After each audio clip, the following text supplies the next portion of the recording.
Live from the virtual Talladega Super Speedway, welcome sim racing fans to the 2013's Shootout benefiting the Juvenile Diabetes Research Foundation, live on Racecraft TV.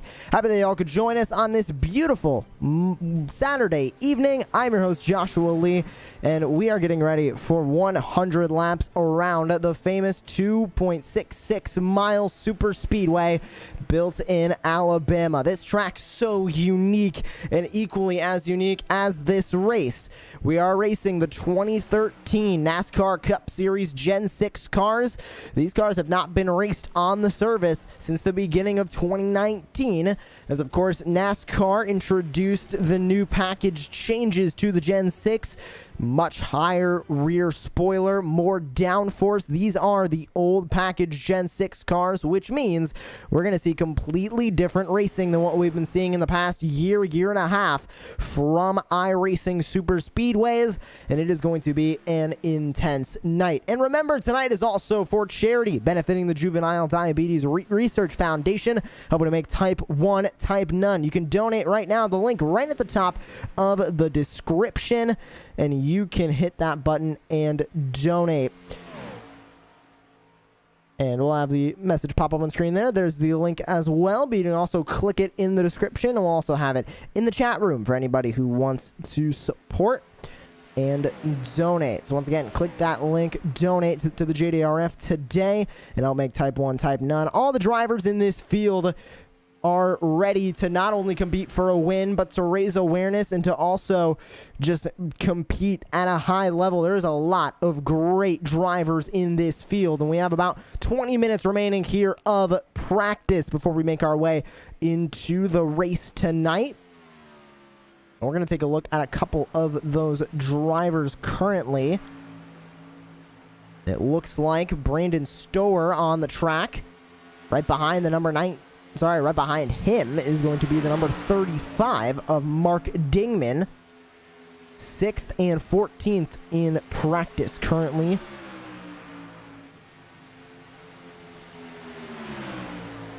And there are all of your drivers. 25 minutes left here in practice, and you can see all of the drivers and their best lap times over there on the left side of your screen on our beautiful overlays.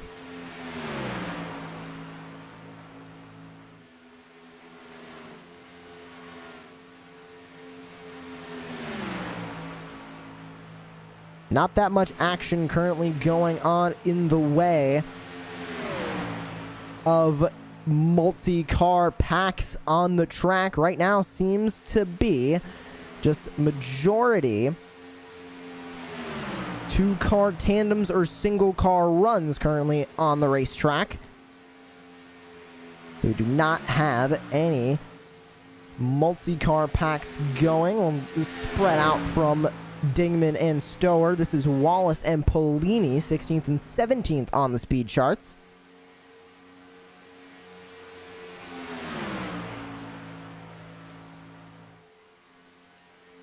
They make their way out of turn number 2 onto the famous super stretch. Sorry, that is the front straightaway coming off of turn number 4 into the tri-oval. Now, something unique about this racetrack, if you are not familiar with the Talladega Super Speedway, start-finish line past the tri-oval towards turn number 1. When Bill France was making this racetrack, he wanted to sell more seats down by turn number 1. That was where Daytona was struggling. So he put the start-finish line right past the tri-oval, and then over the years of Talladega racing, we have seen that extra mileage from the middle of the tri-oval to down towards turn number 1, and that start-finish line proved to be a challenge for drivers to be able to time those moves correctly and be able to grab that win. 23 minutes remaining here in practice. Matt Grenier currently sits on top. DG Swiss in second, with Andrew Navarro, John Garrett, and Cody Brown rounding out your top 5 currently on the speed chart. So we're going to get to a couple of the drivers getting ready to go racing here tonight in just a few moments, as they get ready to strap into these 2013 NASCAR Cup Series cars and go racing for 100 laps around the Talladega Super Speedway. And once again, all night tonight, raising money for the Juvenile Diabetes Research Foundation. Click that link in the top of the description and head over to donate now.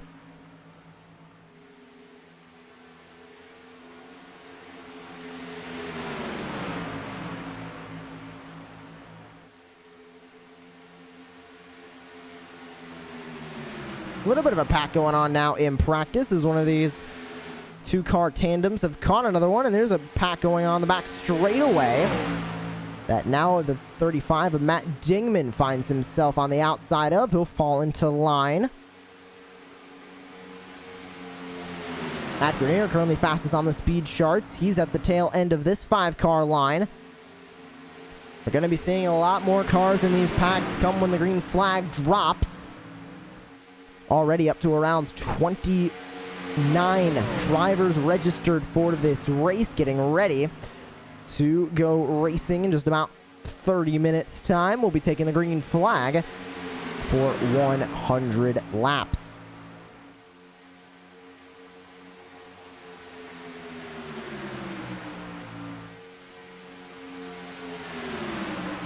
One of the drivers we're going to bring in for an interview here is Brett Wheeler in the 56. Just going to wait for him to make his way off of the racetrack so we don't bother him middle of his practice right now to try and get a feel of what that car's doing in the draft. Sitting second in line in this little 5-car pack, making their way out of turn 2.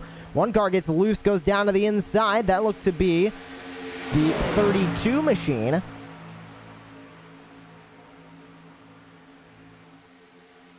Now the 56 of Wheeler going to go to the outside. Remember, this is just practice, getting used to these cars, making sure that they can race clean around the racetrack. And it looks like half the group going to pull down into the pit lane. 56 and the 32. Two teammates going to stay on the racetrack.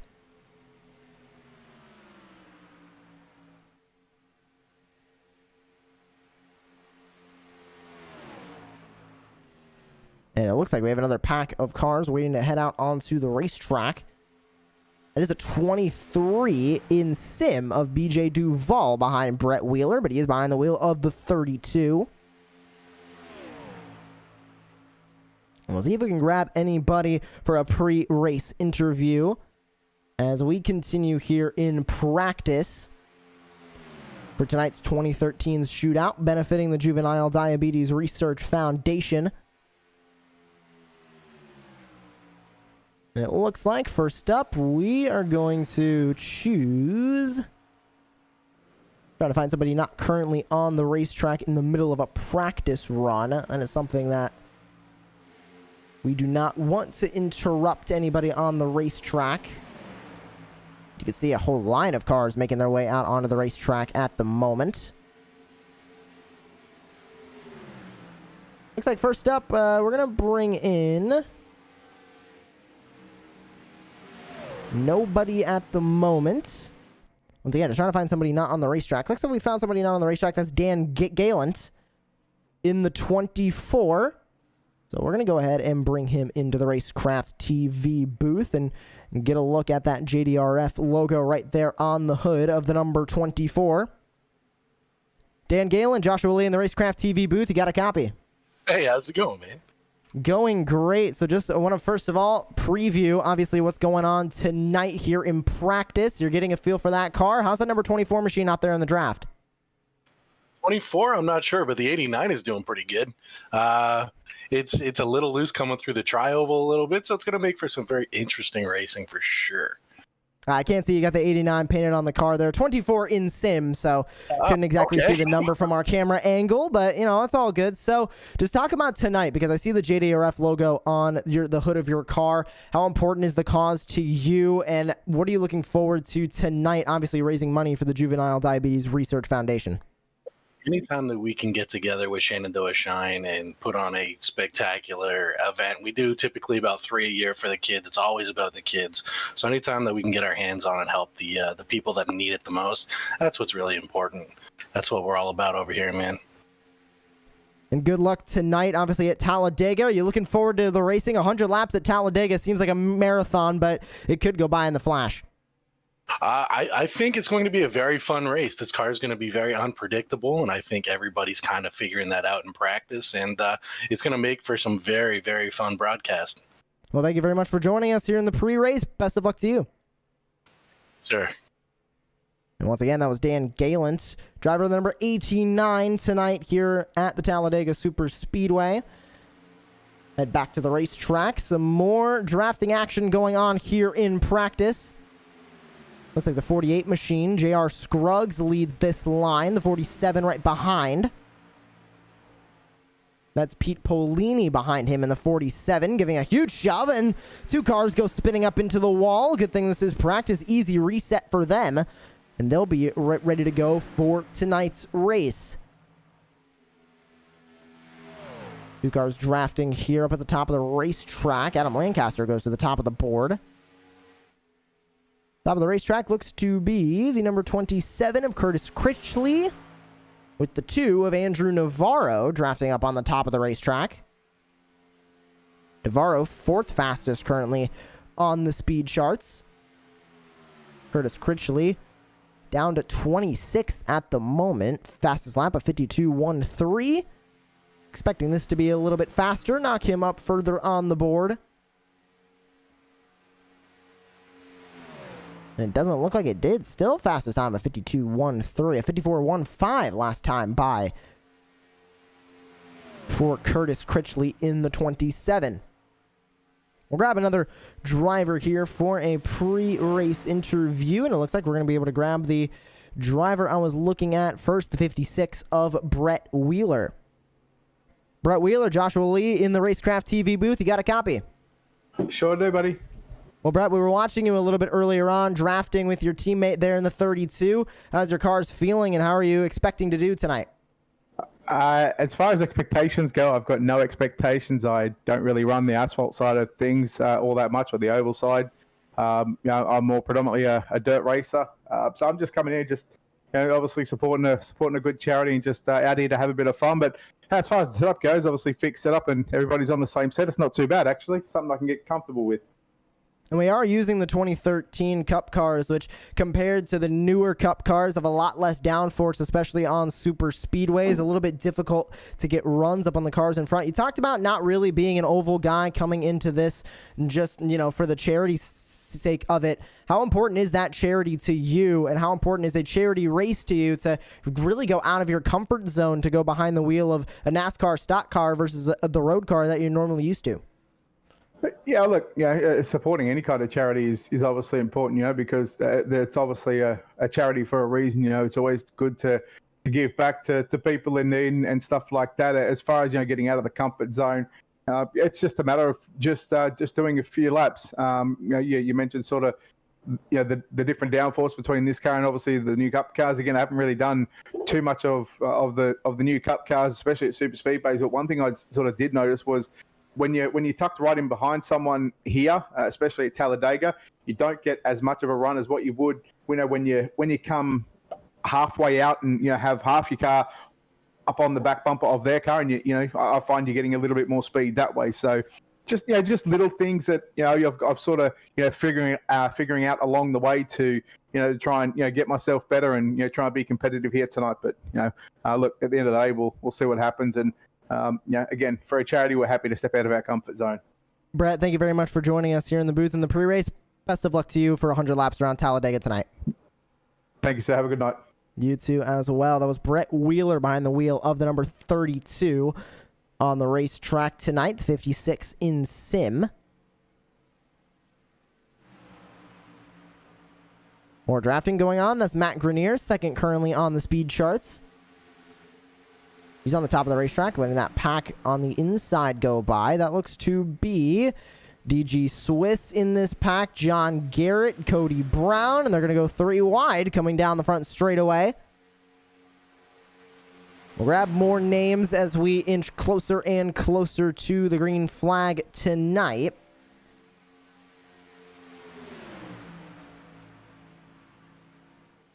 Finding the next driver we're going to go ahead and bring in. And it looks like now that he is off the racetrack, we're going to bring in the 5 of Joshua Abe.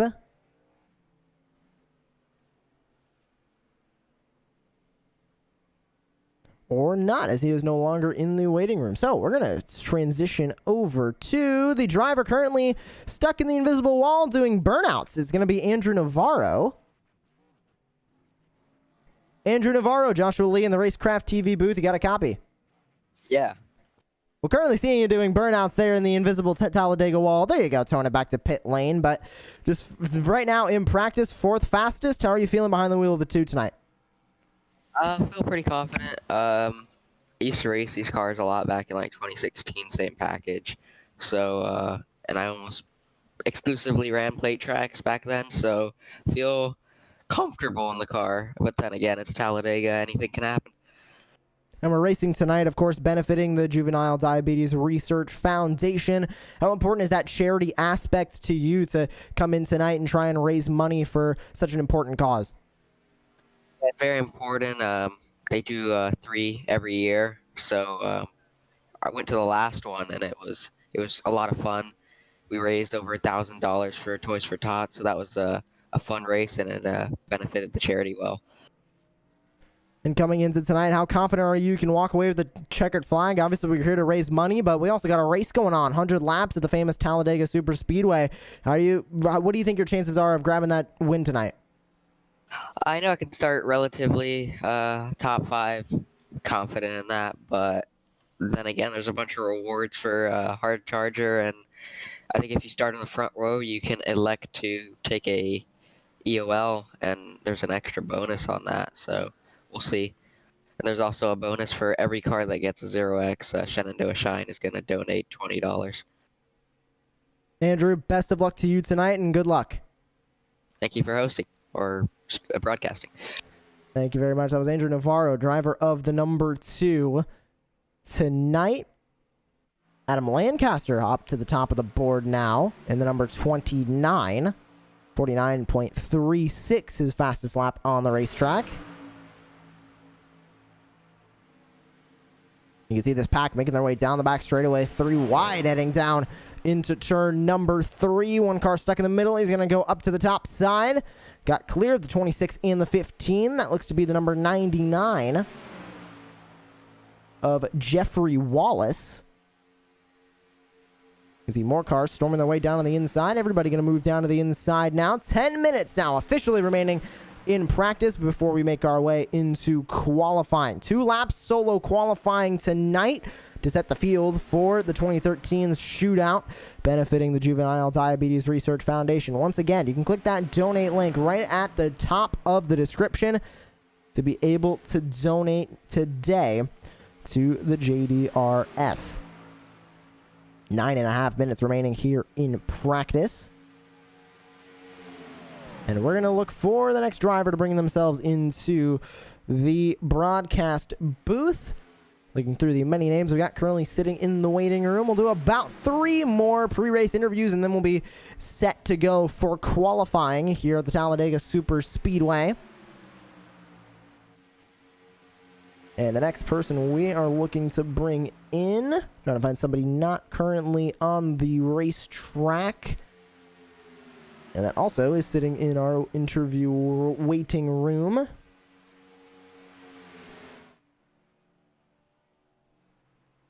And it looks like next person we are going to bring in, not currently on the racetrack, trying to find somebody. We're going to go ahead and bring in Joshua Abe as he makes his way back into the interview waiting room. Go ahead, get a good look at that number 5 machine. Joshua Abe, Joshua Lee up here in the broadcast booth. You got a copy. Hey, how's it going? Abby. Sorry, everyone misses it. I miss it myself. Oh, my apologies. Joshua Abbey good, in the number 5. So, first of all, talking about practice, how confident are you in that 5? We saw you mixing around in the packs. Are you feeling good in the draft? Oh yeah, this car is actually it's a blast. The setup's really fun. There's a little hiccup in the tri-oval where you get kind of loose, but that makes it the fun part, hanging on to it. But you can pretty much drive this car anywhere on the track. We were running 4 wide last night.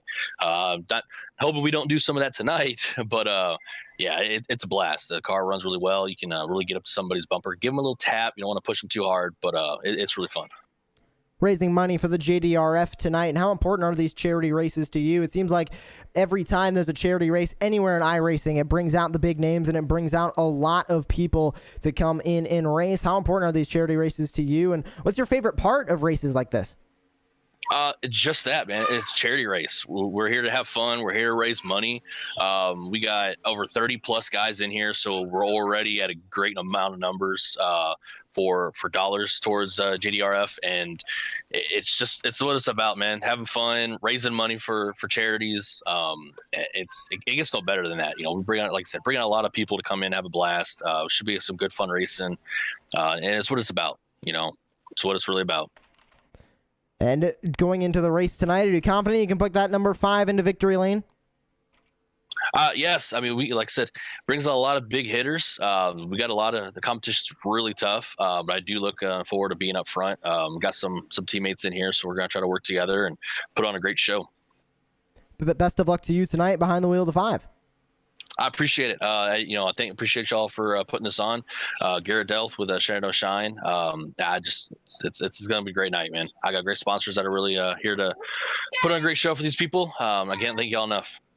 And hopefully we'll see you in victory lane after the race. Joshua Abbey looking for the win tonight as we continue with practice. About 6 minutes remaining now in practice as Parker Collins in the 18 hops up to the top of the leaderboard. As practice continues. 6 minutes until we go green for 2 laps of solo qualifying, and then we'll be setting the field for tonight's 2013's shootout at the Talladega Super Speedway. Huge pack of cars now on the racetrack, led by the 66 of John Garrett. The 21 also second in line, and that is Billy Gray. The 17's in this line as well. That's Cody Brown.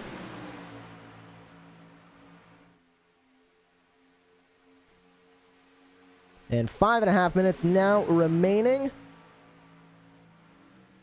And we are going to grab 2 more people here for our pre-show interviews. And we're going to grab somebody straight off of the racetrack first, who is currently not on the racetrack, that we can bring in.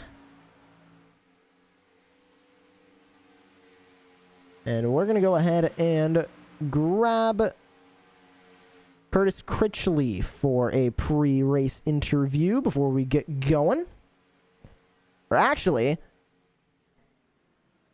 we're really quickly going to grab somebody else, because I just saw him appear in the waiting room, and I also just saw him appear in the race. Sorry, in the iRacing server. And that's going to be the 34 of Garrett Maines, because it's not every day that you get to interview an eNASCAR driver. So we're going to go ahead and bring in Garrett Maines really quickly here. Garrett Maines, Joshua Lee in the Racecraft TV booth. You got a copy? Yes, sir. Well, Garrett, first of all, I got to start by just thanking you for being here, because this is a huge night benefiting the JDRF, and you're taking time out of what I would assume is a very busy eNASCAR schedule, getting prepared for the next race on the calendar, to come out here and have some fun in these old 2013 Gen 6 cars. Thank you for being here. Yeah, thanks for putting it all on. And man, I haven't been in one of these things in a long time. Just as soon as I popped in the car here and pulled off a pit road, just nostalgia. Very very different. This is throwback to basically when I got on the sim. This was the way the car was, so definitely a stroll down memory lane. What attracts you to these charity races? Obviously, a lot of people talk about, it brings a lot of different people together. We talked to a driver who normally does road stuff, but is switching over to oval specifically because it is a charity race. Just how important are these nights to you, and getting to race not only for bragging rights and for a win on the racetrack, but also for another important cause? Yeah, it's definitely really cool. I was actually hanging out with some friends, and I was like, man, I got a race that I got to do tonight. So everybody over at CGE was running it, and they invited me to come on and join them tonight. So really glad to be here, and glad to be a part of this event. I know you just got into the session, just getting out on the track for practice. You got about 3 minutes left, but do you think you can get that 34 into victory lane and find some help, work your way up through the pack? I think I can find some help, but it has been a long time. From what I remember, these things do not suck up, but maybe this setup is different. So it'll be interesting to see what we can do. I know the current cup package is an absolute mess for, you really have to tandem with people and get to, get some teamwork rolling. I think it's going to be the same thing tonight, just more tight-knit. Well, best of luck for you tonight. 100 laps at Talladega. Good luck. Appreciate it. Thank you. And that is it for Garrett Maines. He's looking to take the green flag in the number 34 tonight. And we're going to talk to one more driver before we make our way into qualifying, and that is Clayton Kincart. Clayton Kincart, Joshua Lee in the Racecraft TV booth. You got a copy? Yeah, I'm here. Now, we're just hearing from the race admin that we have here at Racecraft TV that JDRF specifically benefited you as a child. Can you tell that story and just how important this night is for you benefiting JDRF in a charity race on iRacing? Well, I was diagnosed at 18, so I saw a little bit of life before diabetes, and then obviously I'm living it now. So, not about me. This one's not. This is about the kids that, get it when they're real young, the kids that their mom and dad have to help them out right away. Those are the kids we're doing it for. Us adults, we can handle our own. So the more we can get for those kids, the better, And I fully agree with you. And full disclosure for anybody that watching that doesn't know, and I don't think I've told anybody at the race either, I was diagnosed with type 1 diabetes 5 years ago at 13, and I could not imagine getting it any earlier, especially in my single-digit years and having, parents having to deal with it. And it's just it breaks your heart to see kids in the hospital, especially going into diabetic ketoacidosis at such a young age and then completely flipping their lives upside down. So this night is so special to me as well, and the JDRF, such an amazing cause to donate to. They're trying to completely eliminate type 1 diabetes from the world. Going over the race, though, how confident are you behind the wheel on that 77 that you can maybe walk away with a victory tonight? It's going to be all about being patient. We got 80 laps, 2 fast repairs. These cars can run 3-4 wide if you got the guys that can handle them. So being patient, putting yourself in the right opportunity in the race, not in the middle. Well, best of luck to you tonight, and good luck behind the wheel of the 77. Thanks. Appreciate it. That'll do it for Clayton Kincart, and that's going to do it for our pre-show here on Racecraft TV. Clock expires on practice. We're getting ready to go racing around the Talladega Super Speedway, but first, we have to set the field. Qualifying is coming up next here on Racecraft TV. Don't go anywhere. Full starting grid, and practice is coming up next.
And welcome back to the virtual Talladega Super Speedway. We are now underway for qualifying here for the 2013's Shootout benefiting the Juvenile Diabetes Research Foundation. Remember, click that link top of the description and you can donate right now.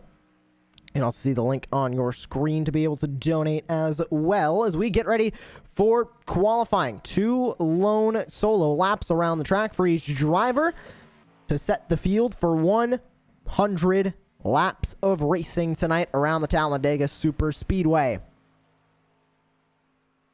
Currently taking a look at Matt Grenier as he gets ready for his qualifying laps. Now, traditionally, here on Super Speedway track, same thing with Daytona as it is at Talladega. That first flying lap is usually used up at the top of the racetrack, basically riding the wall to make sure that you build up enough speed, enough momentum to drop to the bottom of the racetrack on lap number 2. Basically get a slingshot start to that flying lap and be able to have the fastest lap possible that you can to put on the pole of the race. And one driver already making their way across the line in their first flying laps. John Kinder, Benjamin Field, Bradley Wilson. They're all starting their laps on the bottom of the racetrack. We'll watch the 737 of Benjamin Fields as he comes onto the back straightaway. Fields, of course, behind the wheel of the number 737. And he'll go into turn number 3. Let's go on board as he makes his way through turns 3 and 4.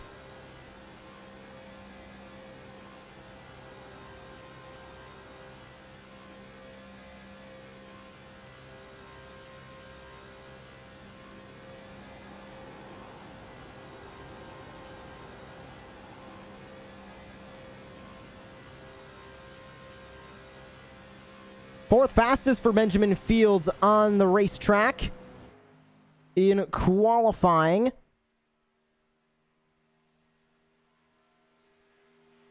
You take a look at the rest of those times. James Morgan, fastest of the rest, 52.17, 52.20, both for Wilson and Kincart. That puts them second and third.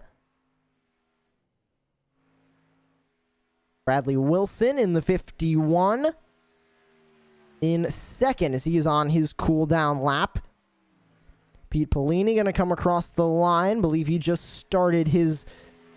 No, he just finished his 2 laps, and he's going to qualify pretty far down the order. Looks like he wants a bit of a challenge here. Same thing with Curtis Critchley, both of them with lap times over 1 minute. They want to start at the back and have a real challenge for them as Crystal King... also running a fairly slow qualifying lap to finish his first lap. John Garrett in the 66. Right in the top. He'll make his way to the bottom as they make their way onto the back straightaway. Back up the racetrack. He is on his second flying lap. We'll take a look at Garrett Maines coming across the line in the 34 to complete his second lap.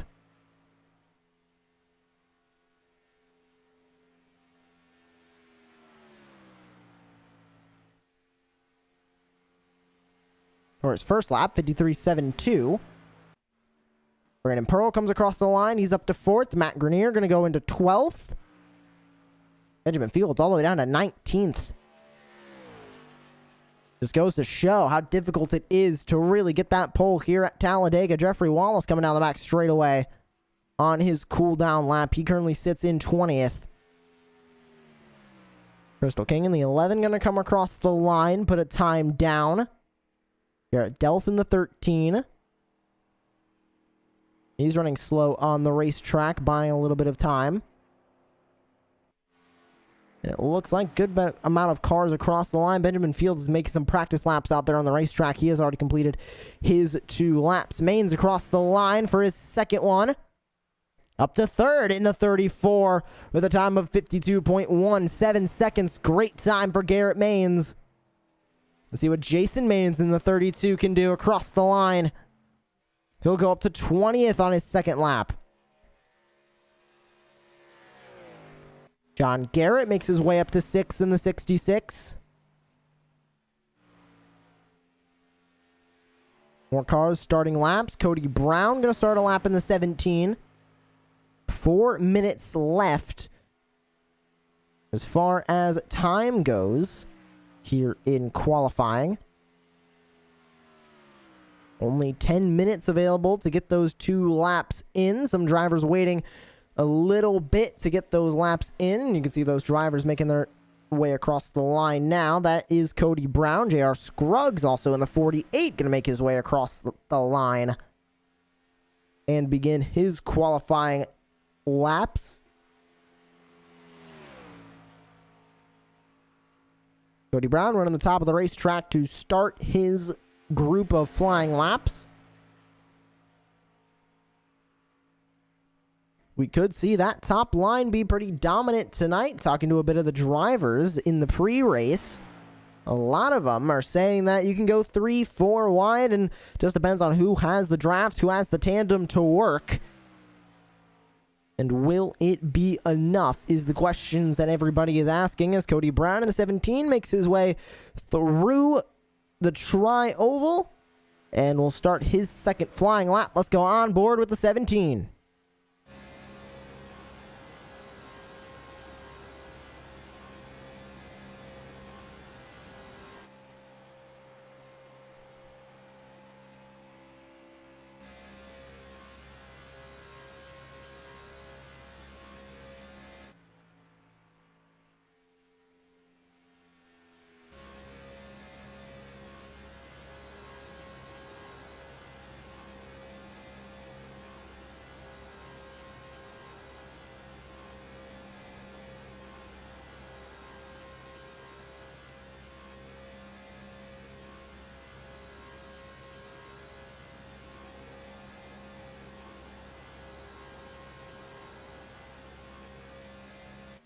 Where will the time be for the 17? 18th fastest, 52.23 for Cody Brown. Now inside, 2 minutes left here in qualifying. JR Scruggs comes across the line, 52.3. Puts the 48 machine up to 24th. And the rest of the field on cool down lap. So that's going to do it for qualifying here for the 2013's Shootout, benefiting the Juvenile Diabetes Research Foundation.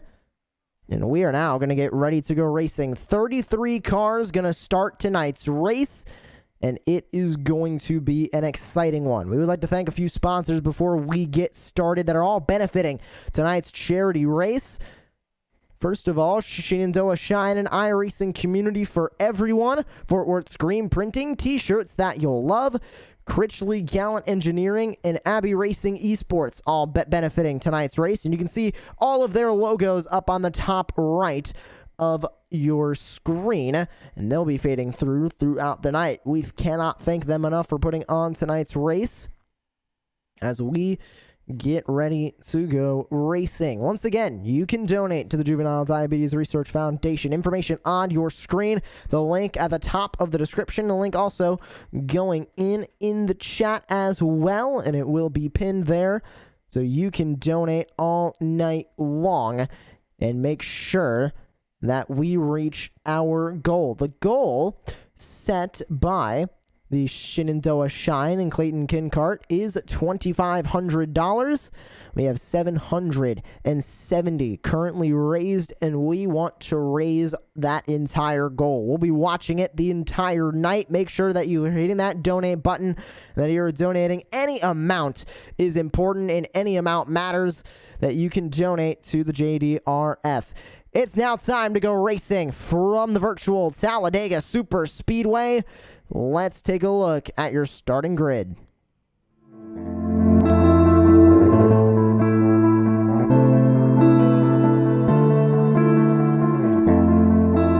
Garrett Wolfenbarger going to start on the pole. Parker Collins in second. Garrett Maines in third. James Morgan fourth. With Brandon Pearl going to be rounding out your top 10. Sorry, your top 5. Get into the rest of your starting grid.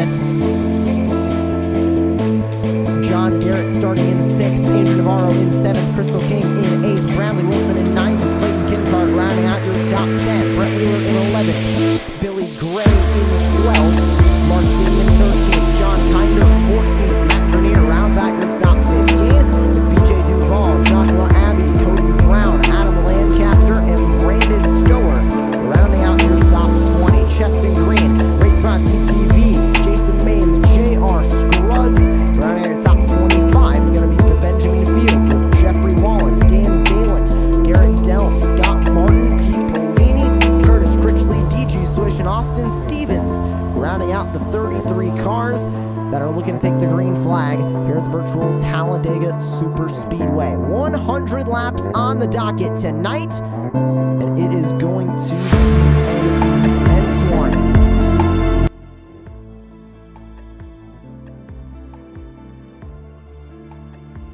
The Talladega Super Speedway is so unique in the way it races. Very similar to the Daytona International Speedway, but it is not only wider, it is larger, it is faster. And we are undoubtedly going to see some amazing racing tonight. Field getting set to roll off behind the iRacing.com pace car. The 7 of Garrett Wolfenbarger sits on the pole for tonight's race.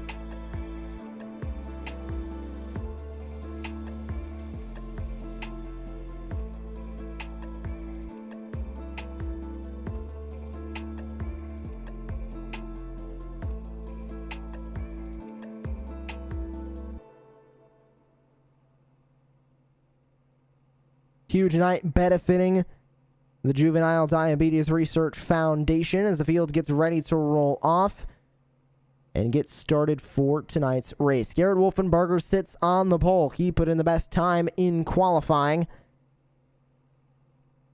And now he will have control of the field when we go to green.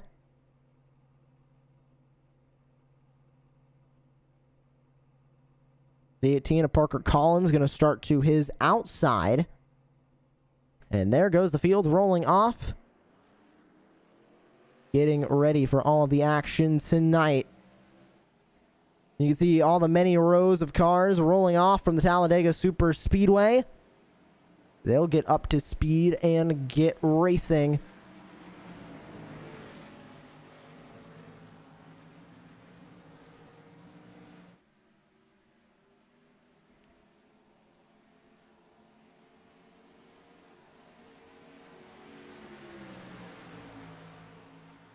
Catching the iRacing.com pace car is that full field of drivers. You see them making their way out of turn 2 and down the back straightaway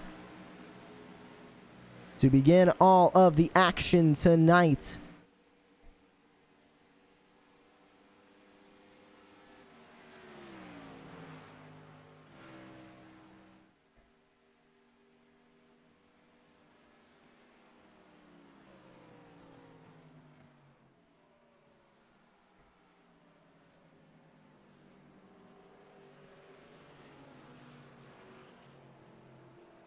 Starting under a yellow flag here to begin the night.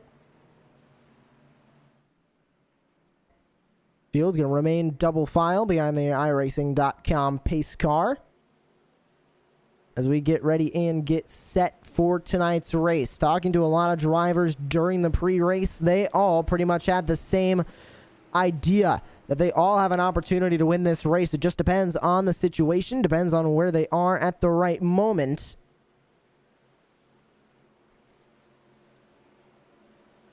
Now, the main question is going to be who is going to walk away a winner. 100 laps around the Talladega Super Speedway is a marathon.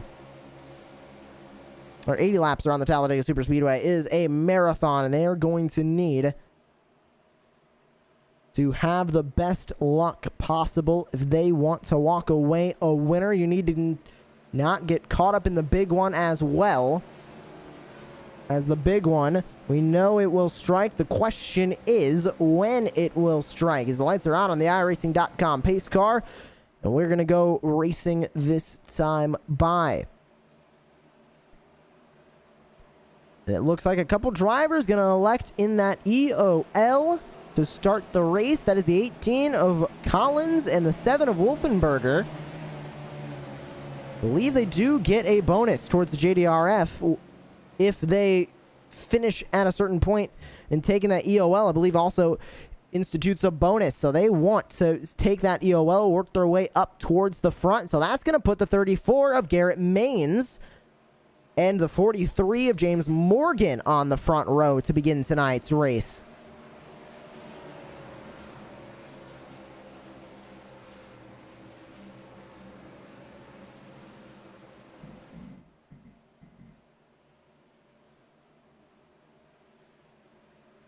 Getting ready to go racing from the Talladega Super Speedway. We're glad you're joining us here on Racecraft TV. A beautiful Saturday evening. Ready to go racing here at the virtual Talladega Super Speedway in these 2013 NASCAR Cup Series cars. And as updated by the 2018 rules package. Here we go. Maines in control of the field to begin the night. The 34 looking for that green flag, and he is going to get it. We are racing from the Talladega Superspeedway.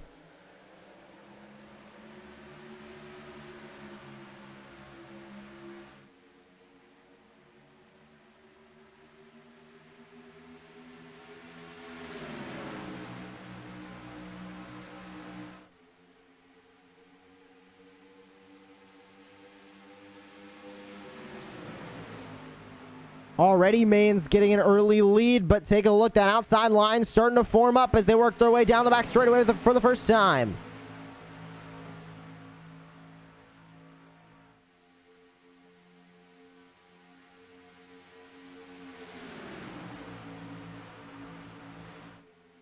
Back into turn 3, keeping up that speed. The field getting up to full song as they make their way down the back straightaway this time. And back to the front straightaway through the tri-oval. Already a good single file line starting up on the bottom of the racetrack.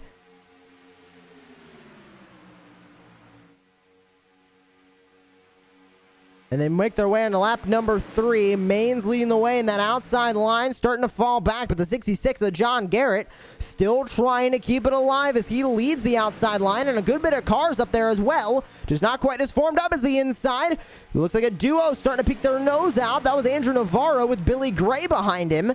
Peeked their nose out to the outside. Decided against it this early. And they're going to stay in line as they make their way back through 3 and 4.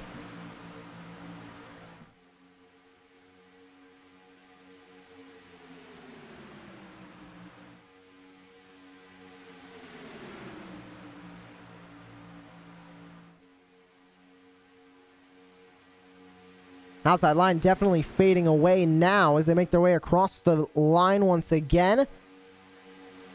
Maines continues to lead, but you can see that 66 of John Garrett falling back. He only has the 11, the 22, and the 15 behind him. That's Crystal King, John Kinder, and Matt Grenier.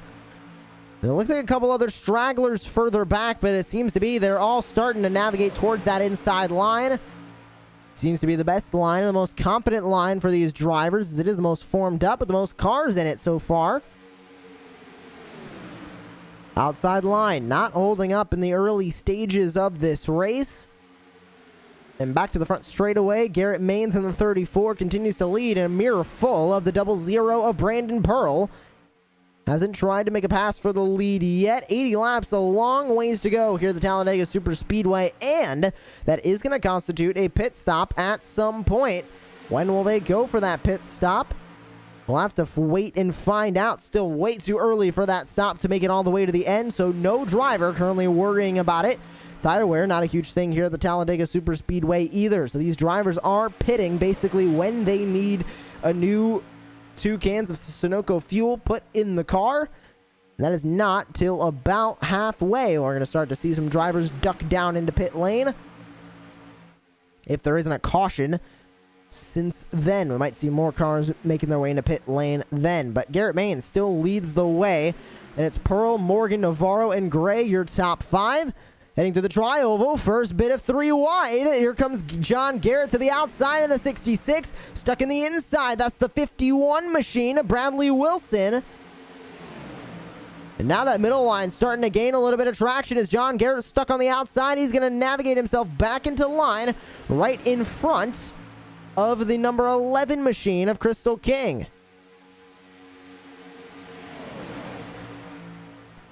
Another car navigating himself to the outside. That looks to be the number 33, Race Brought TTV, working his way up to the top of the track. And it looks like he's going to fall back in that number 33 all the way to the back half of this pack. Maybe saw something he didn't like as he continues to fall down the order. But the outside line gaining some new traction, as it is now led by Bradley Wilson in the 51.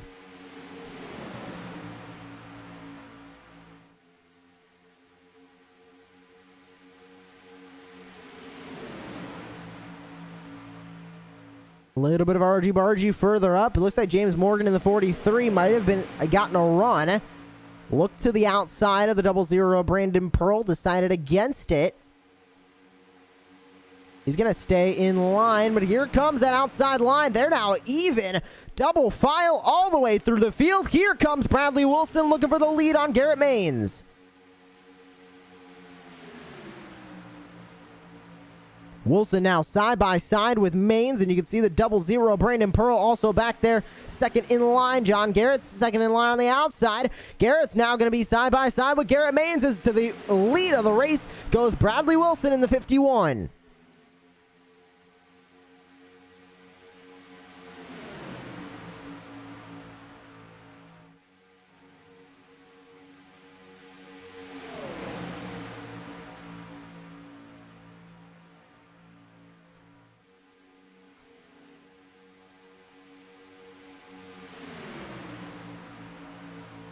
One car up all the way to the outside. That's the 15 of Matt Grenier. He's going to go backwards unless the 18 might be able to give him some room. Doesn't look like it.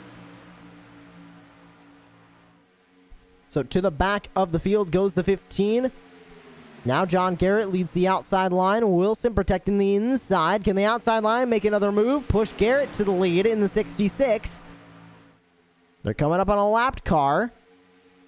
Don't know exactly who that lapped car is. It looks to be Scott Martin in the 9.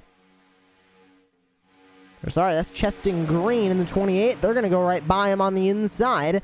Both lines able to get by cleanly. Nobody running as far up to the wall as looks like that 28 currently is. Ooh, a little bit of scattering up here, though. Further back, it looks at the 2. Andrew Navarro might have gotten pinched there. He was pinching down on the 21 of Billy Gray. Everybody gets through clean, but that might have been the closest we've seen to an incident so far tonight. But he was able to hold on to it. Maines sits in second. He's now going to hop up to the outside. Help from Brandon Pearl in the 00. Maines and Pearl have been inseparable in the first early stages of this race. Will they stay together for the entire race is the question. A huge shove for Brandon Pearl is going to put Garrett Maines up to the top of the leaderboard. And there goes Maines back down to the inside. Protects that spot from Bradley Wilson in the 51.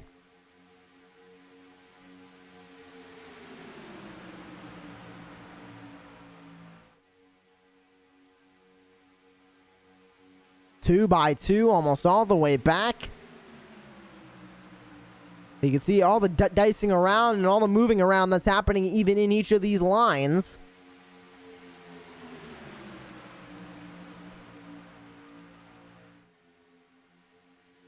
Top 2, top 3 going to step away from the outside line on the inside.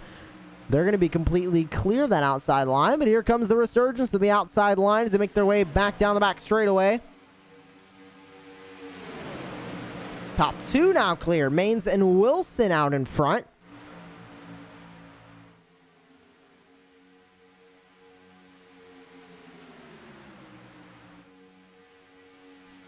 Garrett Maines holds the lead currently. Ooh, a little bit of dicing going through the tri-oval. We heard from a few drivers that tri-oval does get loose. And you have to chase the car. Wonder what's going on with Brandon Pearl. He stepped out on all the way to the outside line. He may either have some issues or he wants out of this group. He has an opportunity to get down. Doesn't look like he's going to take it, but he's going to need to eventually. As you can see, the 737 and the 17 up ahead. And there goes both of them up to the top of the racetrack. Oh, sorry, that's the 9 of Scott Martin up there. Oh, the 9 going to scrape the wall multiple times as well. He's going to go back into the wall. Is he going to involve anybody else? Doesn't look like he will. Everybody gets through safe, including that 00 Brandon Pearl, who's now fallen all the way from about second or third down to 25th on the racetrack.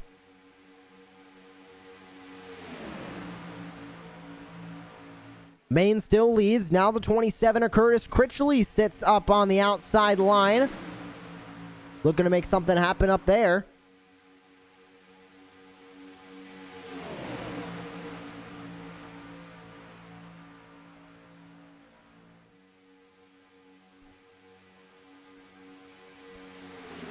Still side by side. is Mains. Now the 27 going to go side by side with the 51 of Wilson. So that outside line faded back just a car length there. Oh, Wilson all the way to the inside. Might have gotten a little bit too loose. Comes up into the 21. They're 3 wide coming across the start-finish line. They get it figured out, but they're still 3 wide. And they get it settled back out to 2. That was the closest we've been to an incident all night long.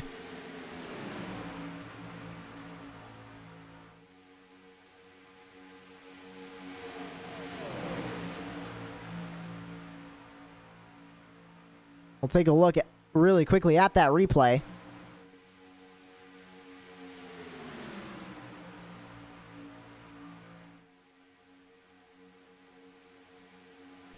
You can see the 51 gets loose down on that inside, just nothing he was able to do. Now we'll fix that replay logo there, as it is very incorrect.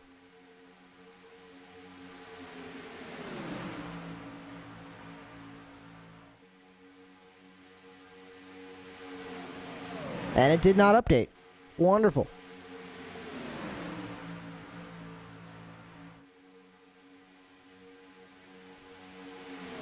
So Andrew Navarro takes the lead now. Curtis Critchley all the way up 29 spots from where he originally started in the 27. He finds himself in second place tonight.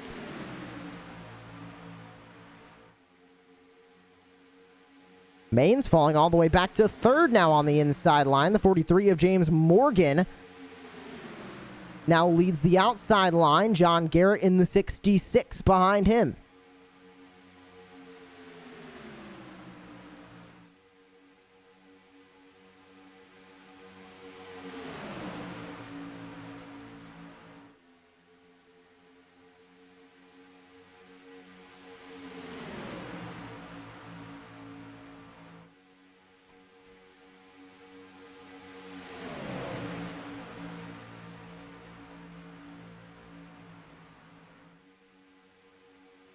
Lines back 2 by 2 all the way down.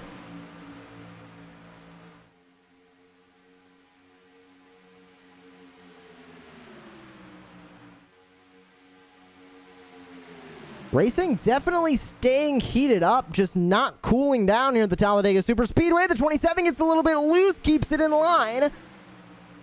Like I was saying, the racing is still heated.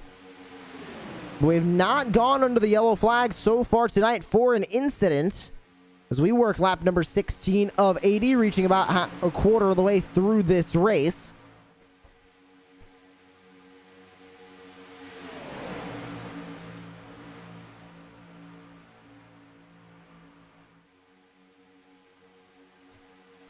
Two cars experimenting now up on the top of the racetrack.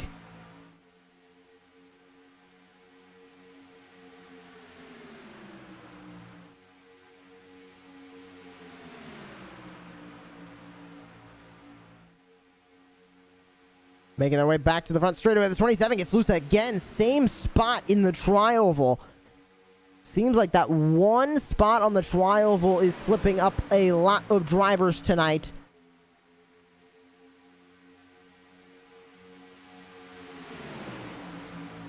Will it continue to slip these drivers up?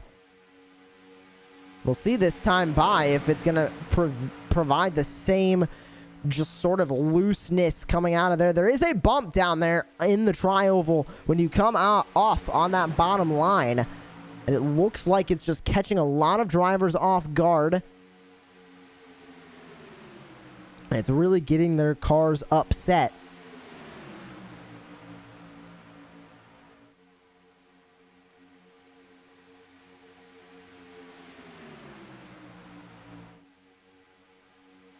No incident that time by, and one car gets hooked in the back of the pack.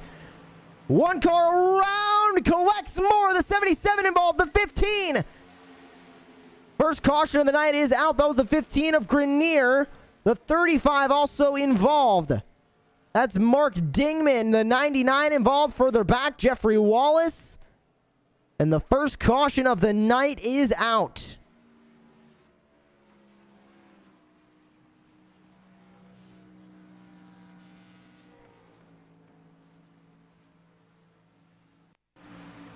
take a look at that replay. This man just looks like might have been, yes, it was the 33 machine hooking the 32. And the 32 looks like he got the best out of this out of anybody. Go a little bit further back. 33 just clips the 32, and it was the 33 that went spinning on the inside, collects the 99. And around goes multiple cars. 3-car incident down on the bottom of the racetrack to bring out the first caution of the day.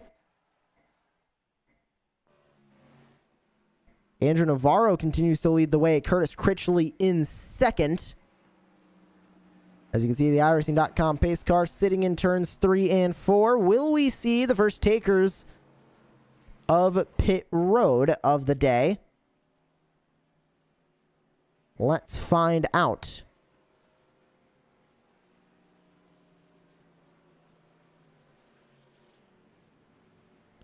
Nobody going to be good to the end on fuel just yet, so they're not pitting exactly for fuel at this time. They might be able, with some more cautions, to save enough, but it looks like everybody going to come in just to be safe. I don't think anybody's expecting this race to go completely green to the end and expect a green flag pit stop. So everybody going to bring it down pit road. And we are going to see who is going to make it out of pit road first. Any cars staying out? Doesn't look like it. Everybody is in pit lane. Now, who is going to win this race off of pit road? Left side jacks going up. Right side jacks going up on all the cars.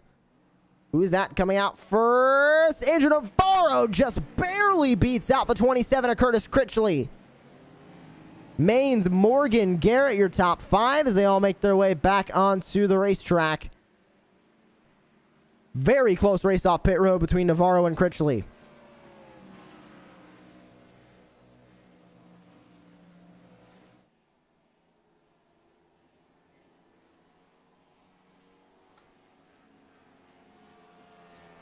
Remember, everybody tuning in right now, you can donate to the JDRF. We are racing for charity tonight in the 2013's Summer Showdown, benefiting the Juvenile Diabetes Research Foundation. Click the link in the chat, top of the description, or you can see the link on your screen right now. Head there to donate. Looking to reach a goal of $2,500. Currently have $770 raised. And any amount is important. Any amount matters. So if you can donate, please do. As the JDRF tries to make type 1 diabetes type none. And make sure that nobody has to suffer from type 1 diabetes anymore. So Andrew Navarro leads. Curtis Critchley in second. Garrett Maines third. James Morgan fourth. John Garrett rounds out your top 5. We're going to take a short break here on Racecraft TV, but don't go anywhere. When we come back, more green flag action here from the virtual Talladega Superspeedway.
Welcome back to Racecraft TV. Lights out on the iRacing.com pace car. We're getting ready to go back to racing here at the Talladega Superspeedway and the 2013's Showdown presented by benefiting the Juvenile Diabetes Research Foundation. We're glad all of you can join us this beautiful Saturday evening here on Racecraft TV. And remember, we aren't doing this for a cause. So if you can donate, please do. You can click the link in the chat, top of the description, to make a donation. Any amount matters, and any amount is welcome to be donated, from $1 to $100 to $1,000, anything. We're trying to reach a goal of $2,500. We're up to $770.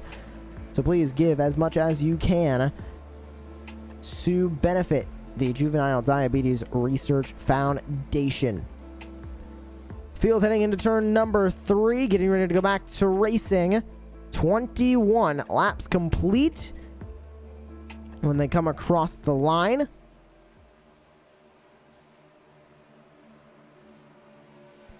We still have 60 laps to go, 59 when they take the green flag once again.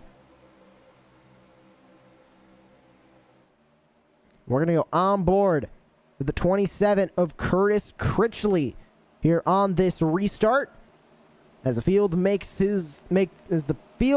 their way back onto the front straightaway through the tri-oval pace car into pit lane. Let's listen in with the 27.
Field up to full song as they make their way back through the tri-oval once again, 2 by 2, all the way back.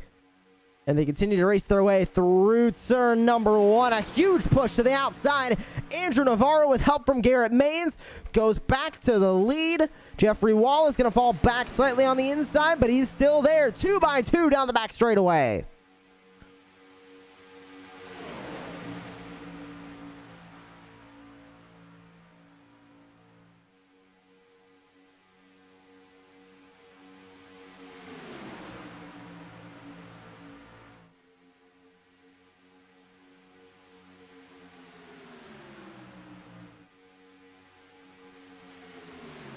Navarro on the outside. Wallace on the inside.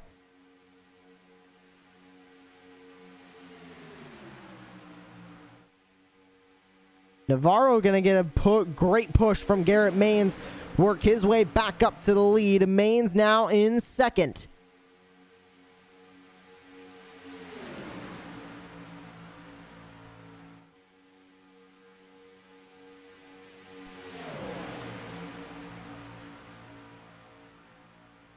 Still just 2 by 2 all the way back. Some great racing here at the Talladega Super Speedway. Outside line showing that it has something. All night long, that outside line has been strong, and it's continuing now after the first caution of the day.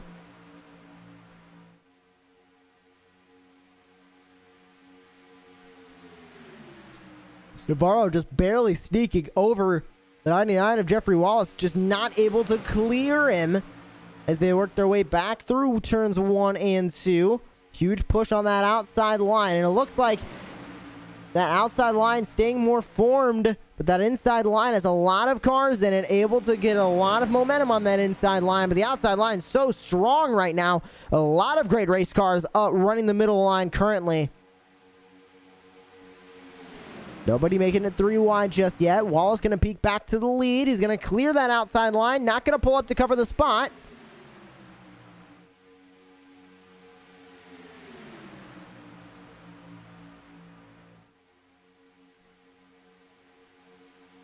still back and forth from Wallace to Navarro. Navarro going to get it that time by. More cars making their way up to the outside line. It looks like that outside line now has more cars than the inside. They're going to rally on by. Navarro to the lead. Garrett Maines trying to take over second place. Not able to do it just yet. Here comes the resurgence of the inside.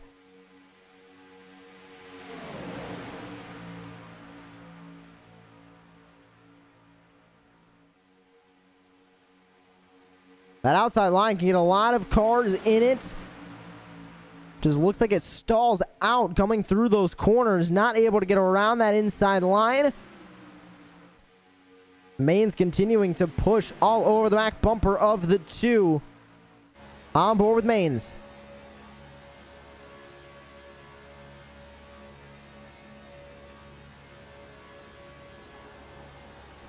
Navarro finally clears the inside line and he pulls down. Now Maines leads the outside with the 66 helping him. Look at Navarro blocking 2 lanes. He's going to go back up to the outside and right in front of Garrett Maines. And you can see drivers swerving their way.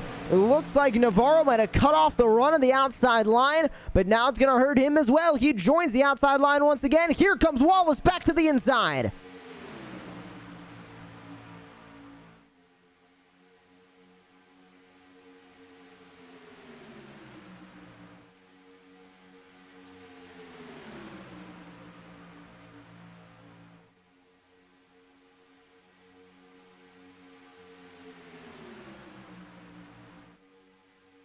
Navarro clears the inside once again, covers down that spot. So Maines back to leading the outside. A lot of cars starting to work their way up to the outside line, starting to experiment up there, see exactly what kind of speed it has. That outside line could become important later on in the race. Especially coming to that checkered flag, if you can make that outside line work. Gives you a much better chance of grabbing the win here tonight. Wallace going to peek back to the lead on the inside, but not for long. Here comes the 2 of Andrew Navarro back to the outside. Looking for that lead. Still just pretty much even as they make their way down the tri-oval across the start-finish line. Once again onto lap number 29 of 80. Here comes Navarro back to the inside. Covers the spot. Now will he pull back up to the outside like he's been doing? And it looks like he will. Lets Wallace go by once again on the 99 on the inside. One car all the way up to the outside line. That's Bradley Wilson, it looks like. I don't know. That's going to be the 22 of John Kinder. Looks like Dan Galen also going to join him up on the outside line. One car under the yellow line. That's going to be the 35 of Mark Dingman. No penalty for going under there in iRacing, so he is completely legal to go down there. Just not exactly the best idea, obviously. You scrub off a lot of speed and could cause an incident making your way back up onto the racetrack. Causing an incident from making your way onto the racetrack off of the apron is a penalty. Or is protestable, I should say. But passing down the inside is not one of them. 2 cars experimenting now up on the outside line all the way up against the wall. Looks to be the 5 and the 29. That's going to be Joshua Abbey and Adam Lancaster running up there. Trying to see if that outside line has anything possible. Running all the way up against the wall. Does it look like it does with 2 cars? They're not getting any more takers on that outside line right now.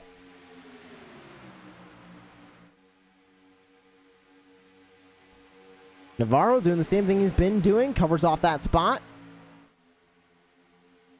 We'll go on board, looking back on Navarro. To the 34, Garrett Maines.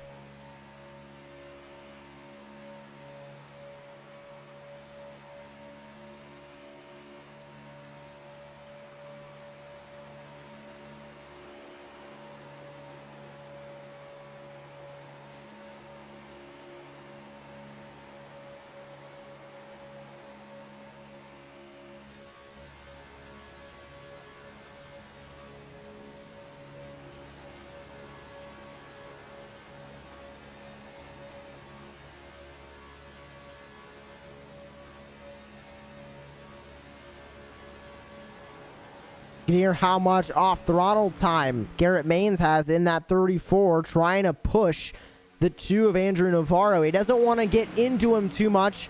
That could send the car in front of him sideways.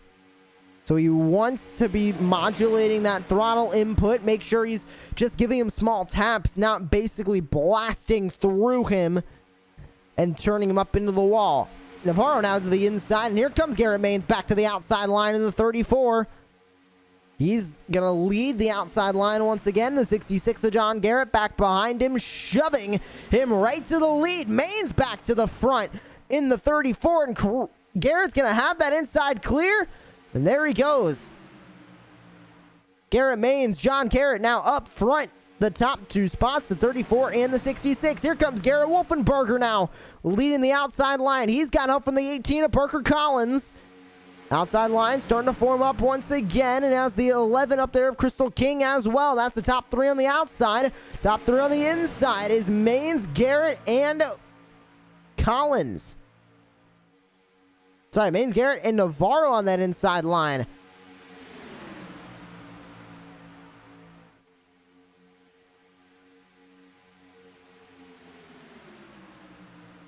Six John Garrett gets a little bit up out of the groove. Able to keep it straight, though, and he is still going.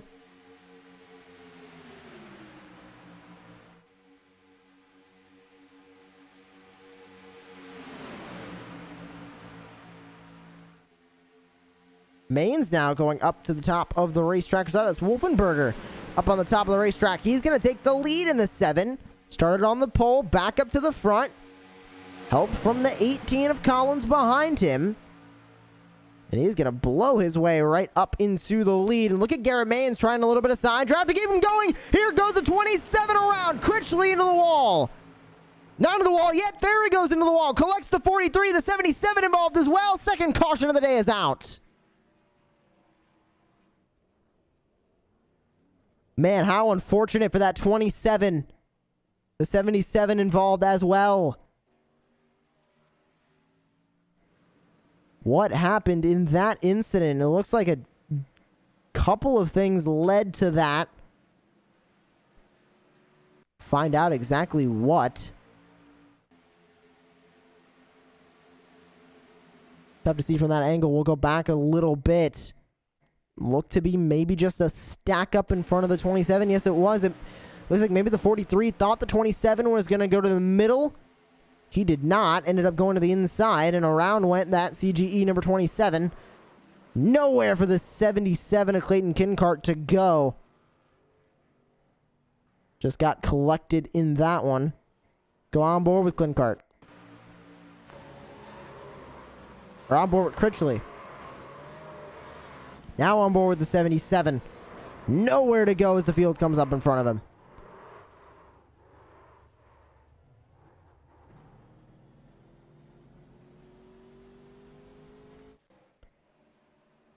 Well, back live under the second caution of the day.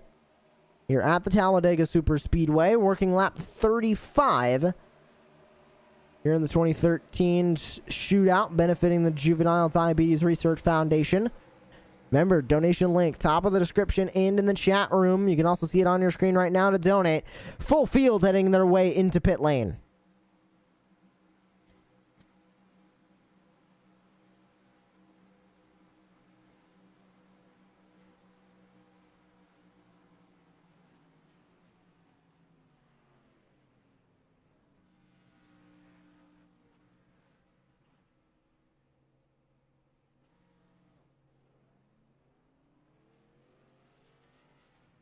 Navarro gonna come off pit road first. Maines out second. Looks like the 56 of Brett Wheeler finding himself up in the front. He comes out of pit road fourth. Or third as Kincart came in before this pack. John Garrett came out. Garrett Wolfenbarger, Collins, Duval, Racebra, Crystal, and Jason Maines. And round out your top 10, making their way out of the pit lane.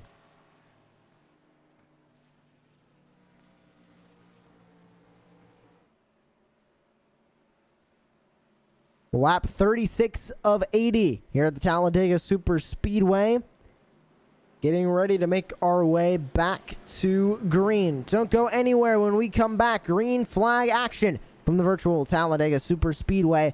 Don't go anywhere. You're watching the 2013's Shootout, benefiting the Juvenile Diabetes Research Foundation, live on Racecraft TV.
Welcome back to Racecraft TV and the 2013's Shootout, benefiting the Juvenile Diabetes Research Foundation. Currently sitting under the yellow flag, but one to go. Given to the drivers. Lights out on the iRacing.com pace car. We'll be heading back to green this time by as Navarro leads ahead of Maines, Wheeler, Garrett, and Wolfenbarger. And getting set to go back to racing. We have completed 36 laps and we'll be going green onto lap number 38 and just a handful of laps remaining. 80 laps on the docket for tonight, closely nearing halfway done with tonight's race. And remember, it is all for charity. You can donate now to the Juvenile Diabetes Research Foundation. Help eliminate type 1 diabetes. You can get the donation information on your screen right now. It's at the top of the description and in the chat room. Trying to raise $2,500, and we currently have $800 raised for the JDRF. Thank you very much for donating. Remember, keep those donations coming. Any amount is important. Any amount helps, and any amount matters. Whether it's $1, $5, $10, any number in that range or higher in the 50s, 100s, anything is appreciated. So make sure that you donate to the JDRF, helping to make type 1 type none. Ready to go back to racing from the virtual Talladega Super Speedway. So we make our way through turns 3 and 4. Navarro in control of the field. And for this restart, we're going to go on board with the 56 of Brett Wheeler as he gets going from the second lane on the inside. You are on board with the 56 as we go back to racing.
Field up to full songs. They make their way down the back straightaway once again. You're on board with Brett Wheeler in the 56. Currently sits in third on that inside line and third on the racetrack. Up on that tops line, it's looking to be John Garrett in the 66. The 18, Parker Collins up there as well. To the inside of Collins is going to go, or was about to go, the 33 of Race Bra TTV, but he sits himself now third outside line. He tried to make a move to the inside, did not go very well at all. Then he decided against it. Crystal King in the 11 up now against the wall, dropping his way back through the field all the way to the tail end of the pack. He's going to try and regroup and reset from back there. Navarro continues to lead. Garrett Maines in second. These have been the two dominant cars all day, and they're continuing to be the dominant cars. They work their way through 3 and 4. Leading on that inside line. They've been helping each other all night, and they're continuing to do so as they make their way back through the tri-oval and completing half of this race as we make our way 40 down, 40 to go from the virtual Talladega. Great run to the outside. That's Garrett Wolfenbarger now up there. John Garrett in the 66. Parker Collins in the 18, the 56, third in line on the inside. That's Brett Wheeler. 2 by 2 all the way back, slicing and dicing. Here comes Wolfenbarger to the outside. The 7 with a little bit of an edge against Andrew Navarro. He will take the lead. Is he able to clear the inside? Not exactly yet. Here comes Navarro fighting back on the inside.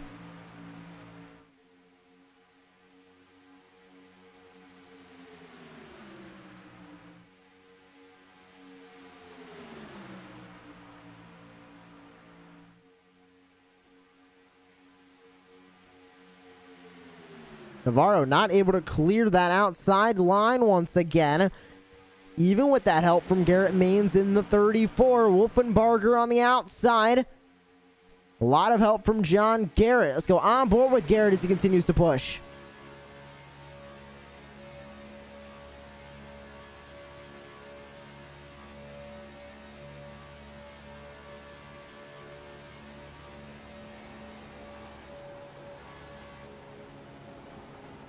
Oh, Garrett up to the outside. Slow now in the 66.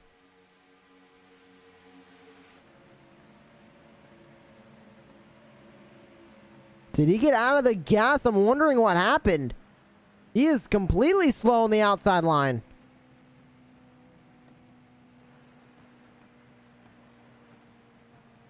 What on earth going on with the 66 machine? He's down on the bottom of the racetrack. Seems to be still under his own power. Very confused on what happened for that 66. We'll see if we can find out. Third caution now out. Looks like an incident with Matt Grenier.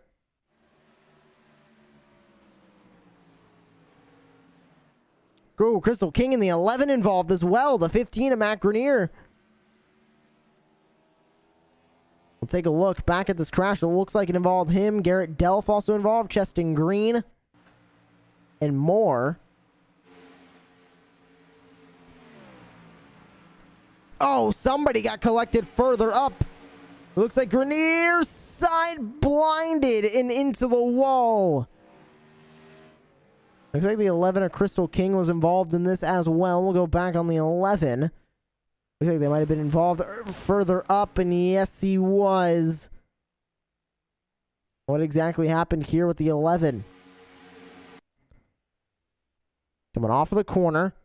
No, it just looks like lines moving ahead of him. Just nowhere for him to go, and it looks like that car also got loose. Lack of downforce on that rear end. With that smaller spoiler. Sent the 11 around. Unfortunate for Crystal King as we are now entering the third caution of the day. Garrett Wolfenbarger in fourth. Your leader currently is Andrew Navarro. Giving a shove to the 66. Still not exactly sure what happened to him.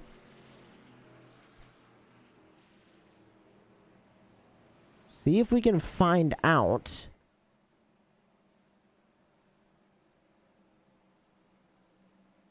So I am curious on if that was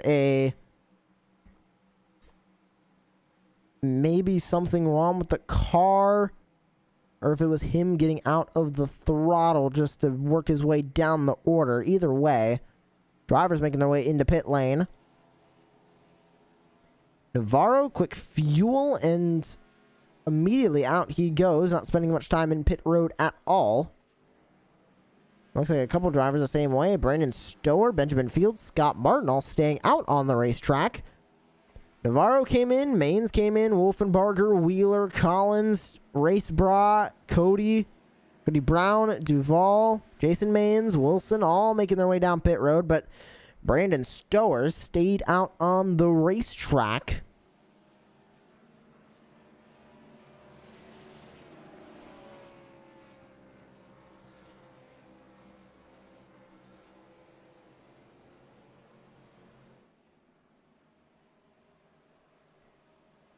Still investigating that issue with John Garrett. Trying to find exactly what happened to that number 66. And it looks like the engine got too hot, started to blow up. He had to get out of the throttle. We couldn't see it from the replay, but his temps got too hot. And he unfortunately started to blow that engine up. We'll see if we can grab just a quick replay. He is live streaming currently on Twitch, so we're going to use that as our replay.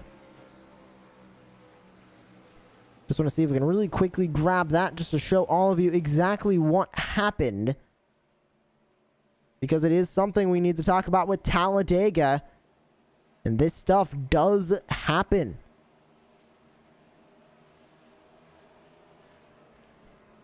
He was up on the outside line, pushing the 7, and he had to go right up to the wall because his engine just immediately started to expire. There's nothing he could do. He had to go all the way up to the wall, get out of the gas. Smoke did start to pour out of the back of that car. He just could not see it on the replay, and the engine just completely went. Unfortunate for the 66. Definitely not the race he was looking for. But out in front, it's the 19 of Brandon Stower. As it looks like he stayed out of the pit lane.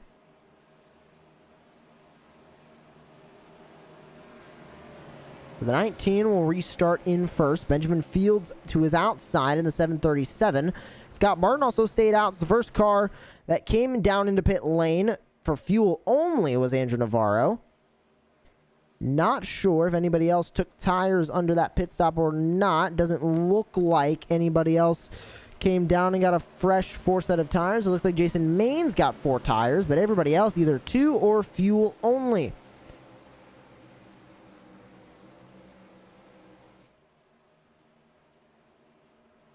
Two by two down the back straightaway behind that new iRacing.com default pace car.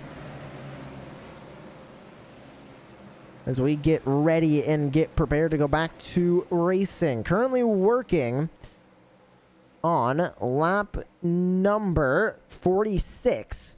We're going to be going back green on to lap number 47. Closing in on 30 laps to go and closing in on the checkered flag of this race.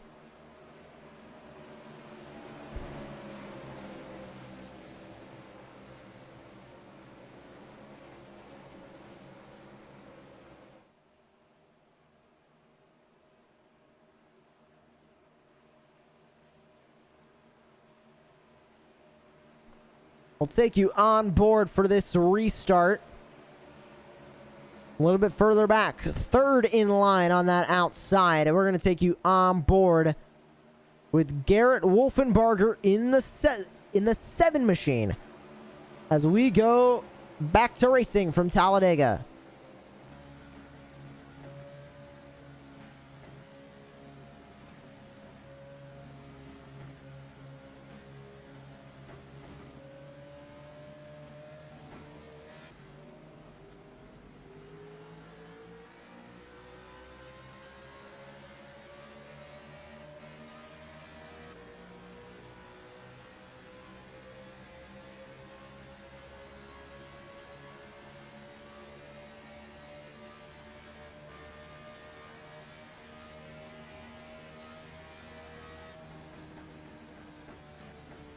Another caution out on the racetrack. More cars involved further back, and it's a huge wreck further back in the pack. Galen involved. Jeffrey Wallace in the 99 involved.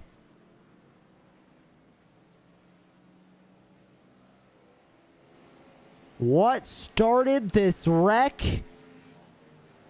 And it looks like we have the results of a big one. We saw that checkup. The field went 3 wide and 4 wide. Nowhere to go getting up to speed, and a huge chain reaction wreck.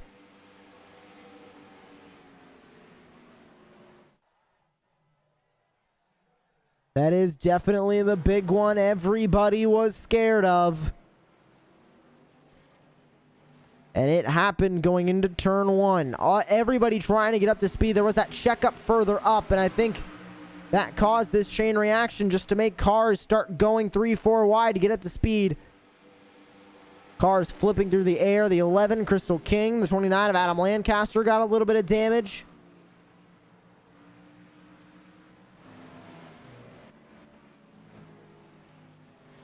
Back live. Brandon Stower is going to keep the lead. Andrew Navarro in 2nd place. And we are right back under caution here on Racecraft TV.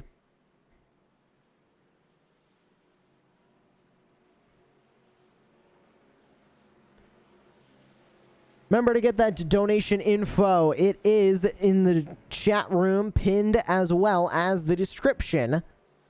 And you can donate to the Juvenile Diabetes Research Foundation. Up to $855 raised tonight. We thank you to everybody watching right now and choosing to donate. Any amount helps to donate right now to the Juvenile Diabetes Research Foundation. Click the link in the chat or at the top of the description page, and you can donate. $1, $5, $10. It is all important and all welcome to be donated.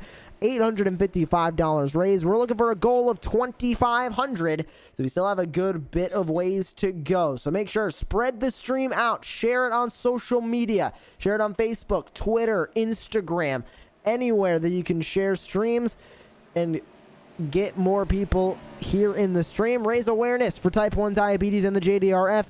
And make sure that if you can donate, that you are donating at that link provided. Currently under caution here at the Talladega Super Speedway, but when we come back, more green flag action here on Racecraft TV. You're watching the 2013's Shootout, benefiting the Juvenile Diabetes Research Foundation.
Welcome back to the virtual Talladega Super Speedway, live on Racecraft TV, the 2013's Shootout benefiting the Juvenile Diabetes Research Foundation. We're glad all of you could join us here on this beautiful Saturday evening on Racecraft TV. Currently working under caution here at the Talladega Super Speedway, getting ready to go back to racing.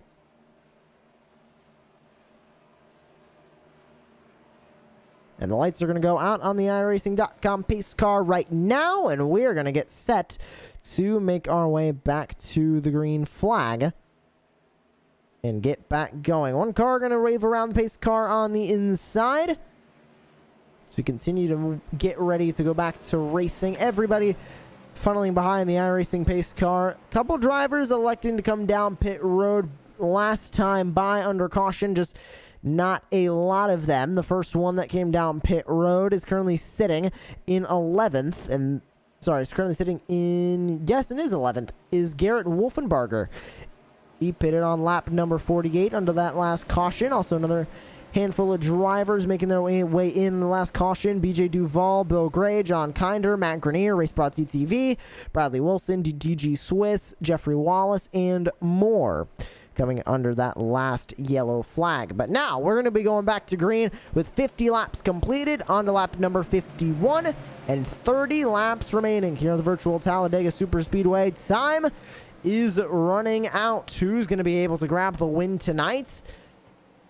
We are going to find out as that pace car will make its way down into the iRacing, in the safety of the iRacing pit lane, and we'll be back under green conditions once again into the virtual Talladega Super Speedway. Question is, will another big one strike? That one was a little bit of a mini big one. It only had about 7 or 8 damaged cars at the end of it. Will we see more? Will we see another stack up on the restart? We are going to find out as the field makes their way through turns 3 and 4 and back to the start-finish line to get back going under the green flag. Near the end of this race, what are these drivers willing to do to make sure that they end up in victory lane at the end of tonight? We are going on board for the restart with the 737 of Benjamin Fields.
Bit of a gap forming between Mains and Fields going to try and cut that back down. As Fields sits in third, Mains giving a huge shove to the 2 of Andrew Navarro, gets him out in front as they make their way to lap 52.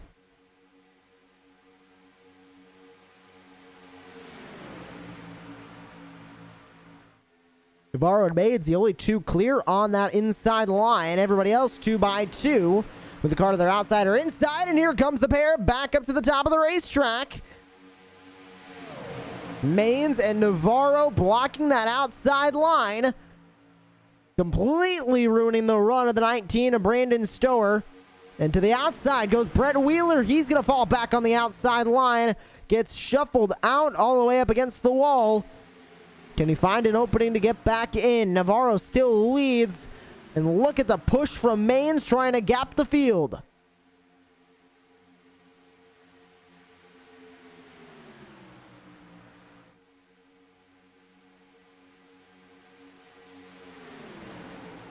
Oh, huge hit for the 737. He's into the wall. Benjamin Fields flipping the big one at Talladega strikes.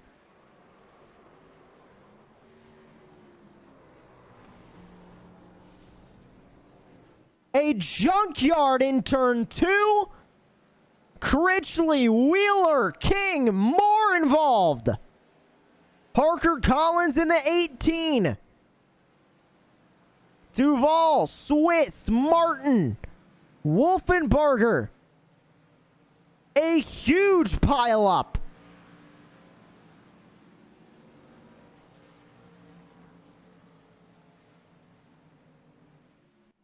Let's take a look at the replay.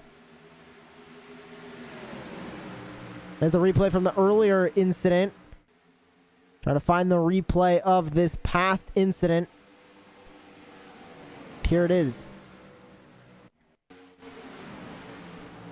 Just a contact up ahead. To even get a little bit further back, looked to be with Benjamin Fields. Just not exactly sure where or when. They make their way through turn number 1. Contact between the 47 and the 19. That sent the 19 down into the 737. And Fields started flipping over and over, and nowhere for anybody in this mess to go. Everybody involved.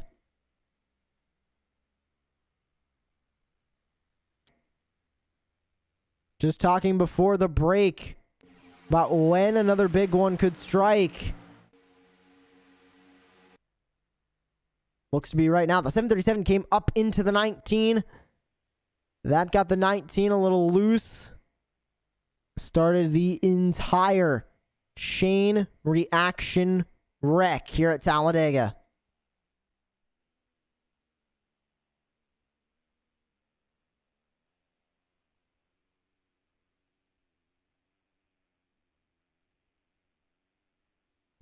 An insane wreck to watch. A lot of cars down in pit lane.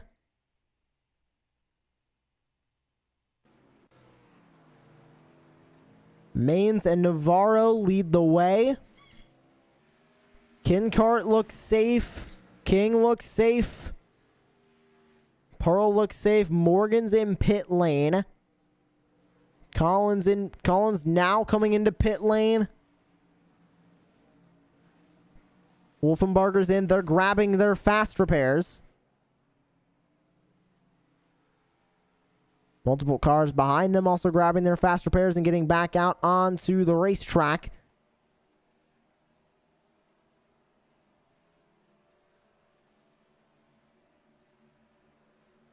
So Andrew Navarro leads the way. Maines, Kinkart, King, and Pearl round out your current top 5.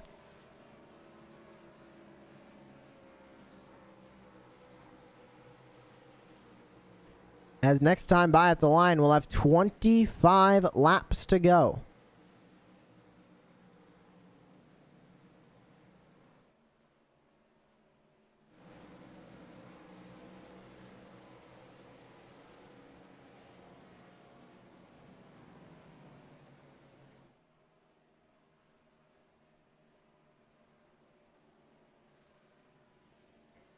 Taking a look at our timing tower, and you can see just exactly how many positions each driver has gained since the drop of the green flag. And you can see the biggest mover currently of the day, Dan Galant, up 17 spots from where he originally started in 27th.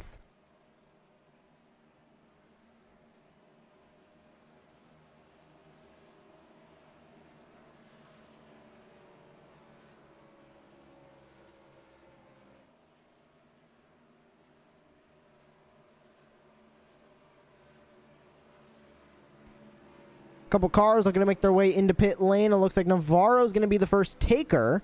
But no, he's not. He's going to fake out everybody. Brandon Pearl's going to come down.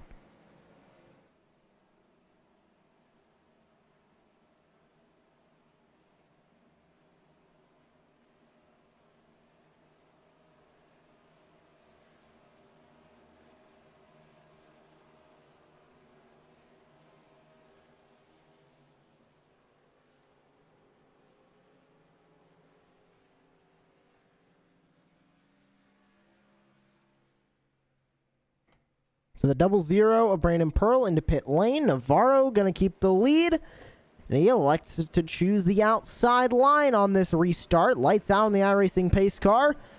We'll make our way back underway in the green flag.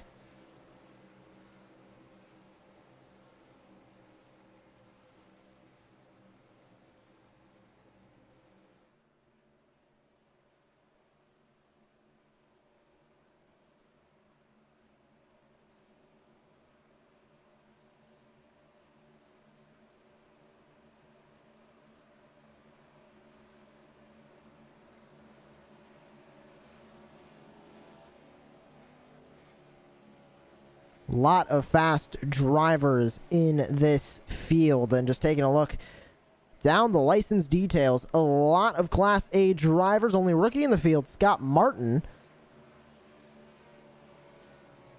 But you can take a look, especially Garrett Maines, one of the drivers from the eNASCAR Coca-Cola iRacing Series. 8,300 I rating, and a World Championship 4.9 license for him.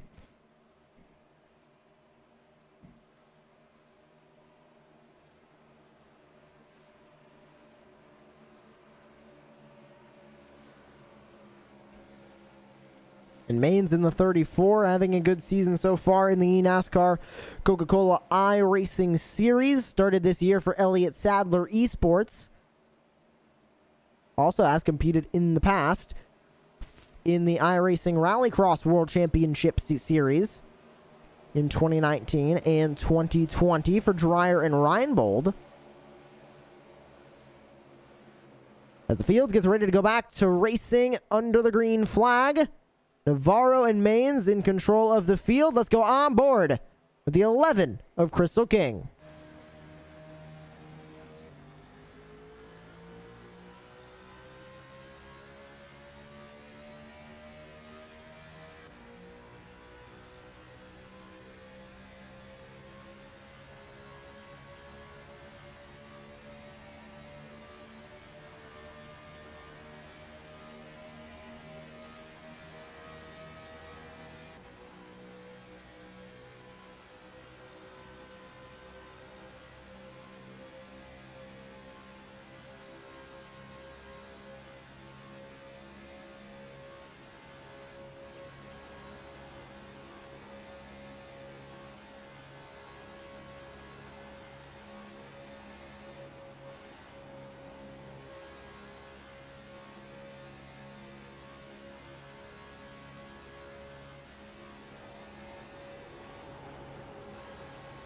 King goes to the bottom of the racetrack in the 11 as they make their way across the line. 23 laps to go from the virtual Talladega Superspeedway. Navarro leads ahead of Maines, Duval, Brown, and King.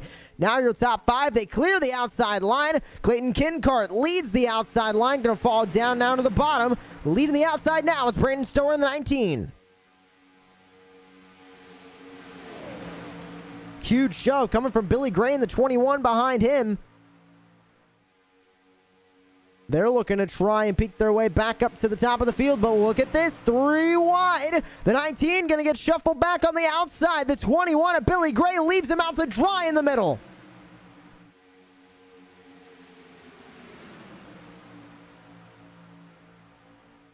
And the 19 continues to fall on the outside line. A little bit of disorganization going on in that outside line. They're going to fall back severely. The inside line strong now. 7 cars clear the outside.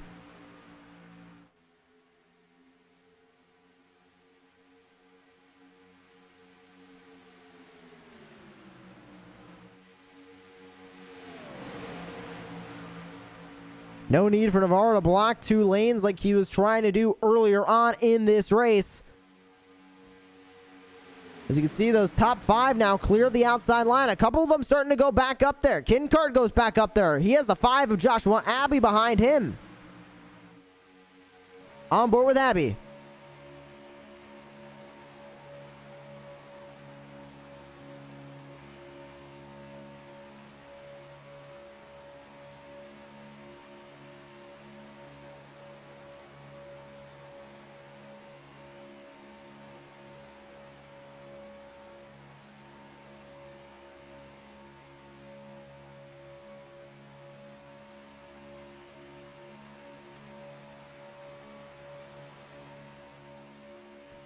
Abby going to go up to the outside line for a moment. He has a huge shove behind him from James Morgan in the 43.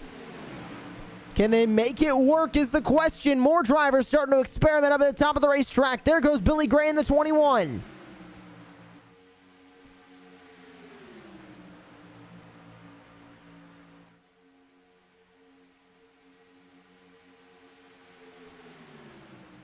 Navarro leads at the line once again. Everybody getting a little bit shuffled out.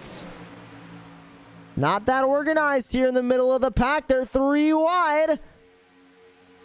Gallant leads the middle line. So that's Cody Brown in the 17 leading the middle line.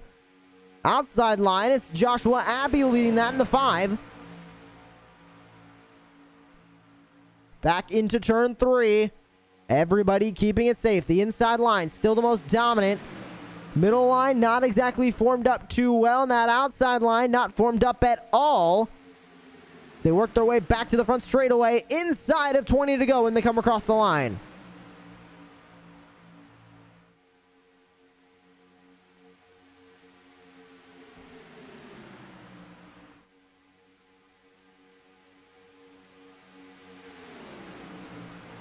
More cars shuffling further back. That inside line starting to deform slightly as that inside line, sorry, the outside line starts to get a little bit more formed up.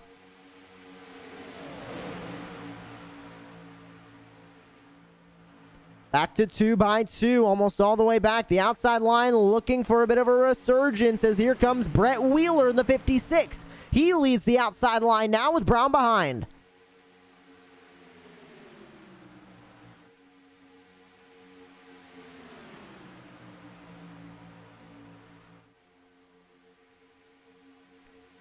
That outside line has gotten formed up. Nobody really stepping out too far.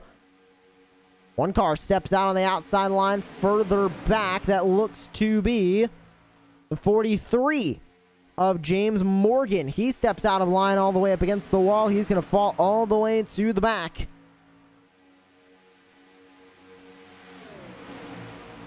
One car slow on the inside. That's the 9 of Scott Martin. Not going to affect the race up front. Navarro and Maine still, both of them have been together almost the entire night. And they sit 1 and 2 on that inside line. The 32 of BJ Duval sits right there in 3rd. Behind them, it's the 89 of Dan Gallant. To his outside, now your leader of the outside line, Brett Wheeler in the 56. With the 17 of Cody Brown behind him. Great race developing up front as we have 17 laps to go here at Talladega. Back down the back straightaway.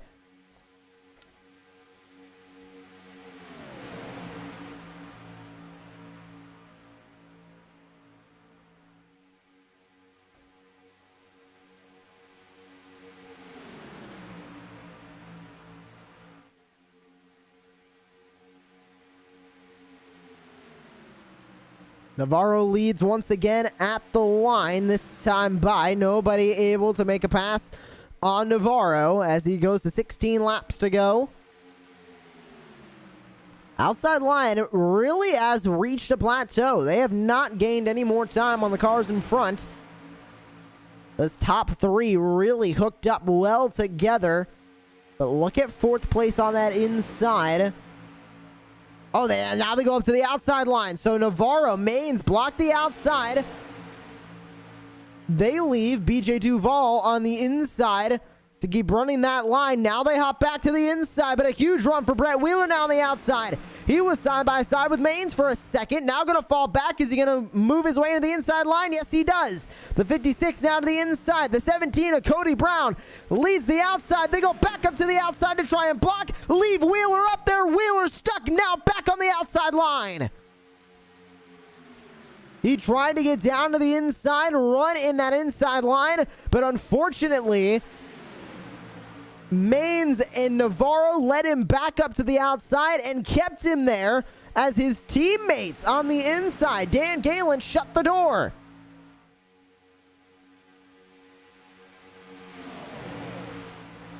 Navarro Maines back up to block the outside.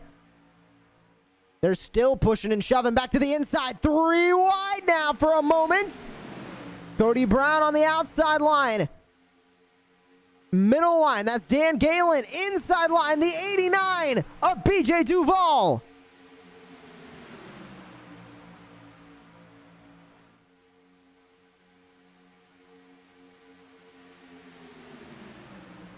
The 89 of Dan Galen on the inside did a great job holding on to that. Middle line was the 32 of BJ Duval. He kept that spot as well. Still 3 wide, though. Crystal King in the middle in the 11. A third lane starting to develop on the outside line. They're 3 wide from about 8th on back here in this pack.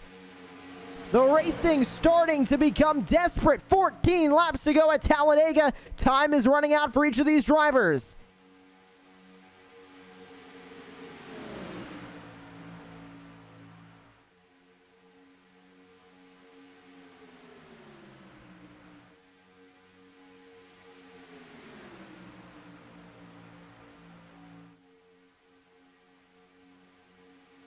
Oh, one car spinning into the grass. That's Mark Dingman in the 35. He gets it back. Oh, more wreckage, though. The 22, John Kinder around. Cody Brown around in the 17. Kinder and Brown around into the apron, and another caution is out on the racetrack.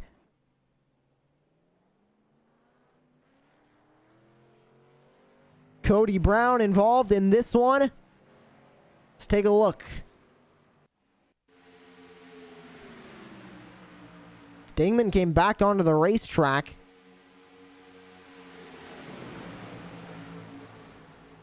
Oh, sorry, that was a replay of the big one. Now finding a replay of that last incident.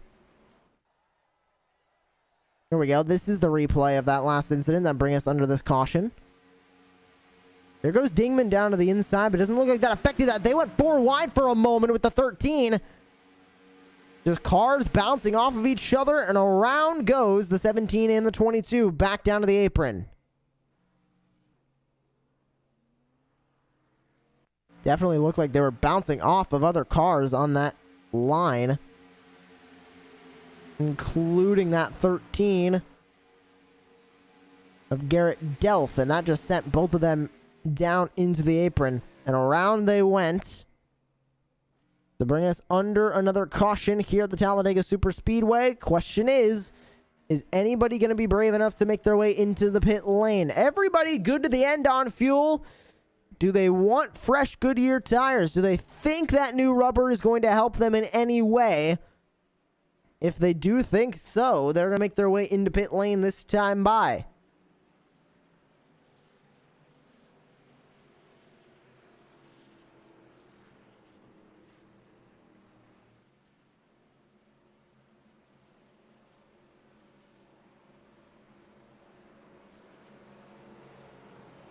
Navarro not going to come in. Anybody on the lead lap going to come in? Jason Maines comes in. Garrett Delph is in. Stower, Brown, Pearl. Kinder was already in pit road. And it looks like Matt Grenier is also coming in. So a few back markers, but nobody up front and on the lead lap making their way into the pit lane just yet.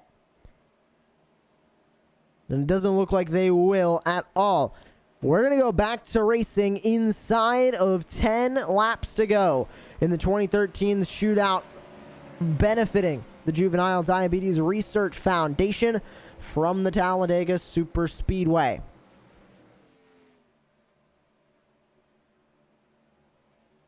Remember, you can click that link top of the chat room. It is pinned, and you can donate to the Juvenile Diabetes Research Foundation. We're up to $1,025 donated. Thank you to everybody who has tuned into the stream and donated. You can also find the link in the top of the description page as well. So we're up to $1,025. The goal is $2,500. We're nearing halfway there. Any amount is appreciated and any amount is welcome to be donated. You don't need to donate massive amounts of money. We know, especially in the COVID-19 pandemic, money is tight for a lot of people. So just, if you can donate, please consider donating and donate any amount. $1, $5, $10, $15, any amount is welcome to be donated. So make sure you click on that link, top of the chat room, for more information, as well as top of the description. After this break, we're going back to racing inside of 10 to go from Talladega. Don't go anywhere. You're watching the 2013's Shootout, benefiting the Juvenile Diabetes Research Foundation, presented on Racecraft TV.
Welcome back to Racecraft TV. Lights out on the iRacing.com pace car. And we are getting ready to go back to racing here at the virtual Talladega Super Speedway. We'll be going green with 9 laps to go here in the 2013's Shootout, benefiting the Juvenile Diabetes Research Foundation. And the race just starting to heat up. We saw a small incident to bring out this caution. And now we get ready to go back to racing after our 6th caution of the day with 9 laps to go. The racing was just starting to heat up before we even reached 10 to go. Now that we're inside of 10 to go, expecting a lot more action up at the front. Everybody knows it's time to go, and it is time to make the move that's going to win the race. Question is, will that move be made, and who will it be made by? Fast cars all night. Navarro, Maines, they've been up front since the outset. Kincart got involved in an incident earlier on. He's back up to 4th, second on the outside line.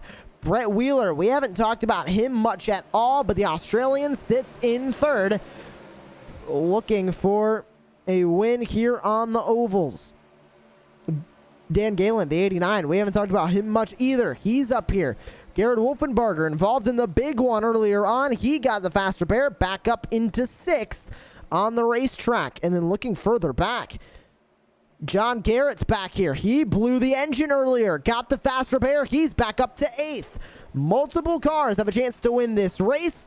And we're going on board with the 77 of Clayton Kincart as we go back to racing from Talladega. 9 laps to go.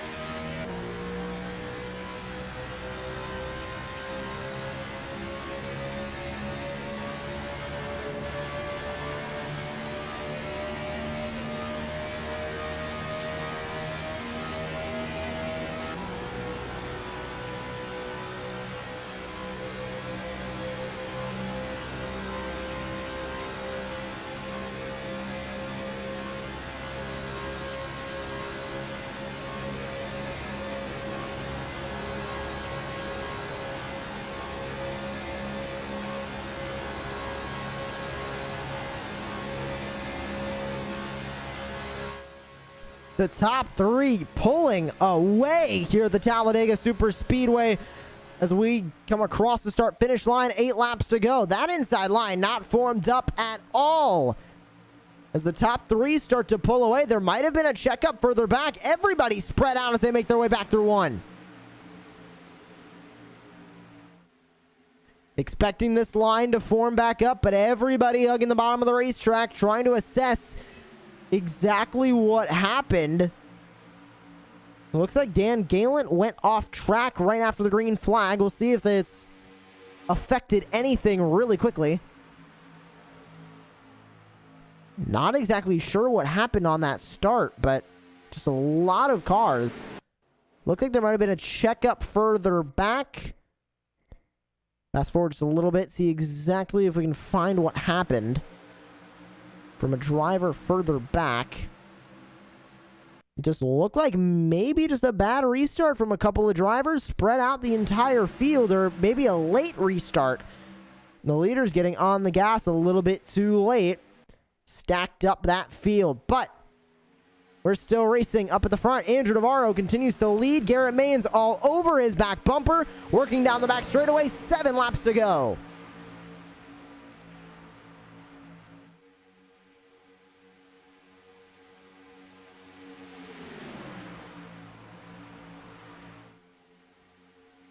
Up to the outside, the 7 of Garrett Wolfenbarger going with the 77 of Clayton Kincart. Can they make anything happen in the late stages of this race? Oh, one car. Brett Wheeler goes down to the inside. He got loose coming through the tri-oval, keeps it under him, but he went down below that yellow line, came back up. Luckily, not making contact with any cars. 6 laps to go at the Talladega Superspeedway. We remain green.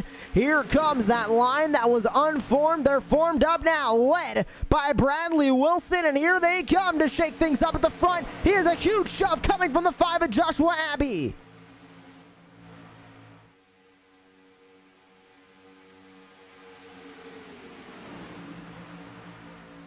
Wilson not able to go anywhere with that run just yet. How is this going to affect the last few laps of this race? 5 laps to go from the Talladega Superspeedway at the line. Navarro and Maines have been working together all night. Wheeler and Duval, 2 teammates, just finding each other on the racetrack. Wolfenbarger leads the outside line. More takers up there. There goes that duo of Wilson and Abbey now up to the outside line. They join Kincart and Wolfenbarger up there. Another outside line forming in a pack further back, but will they be able to catch this lead pack? They're split in 2 right now.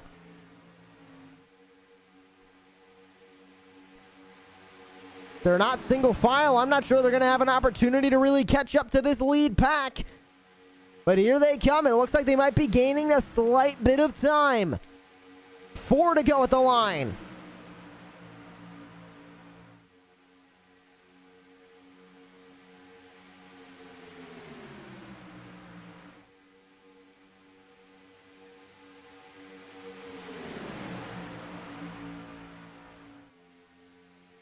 Outside line starting to get more formed up.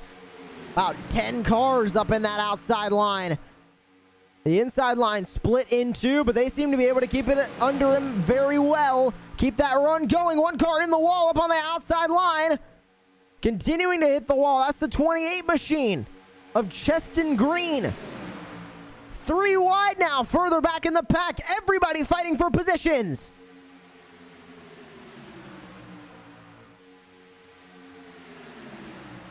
Very close to making contact, but nobody does. Caution is out.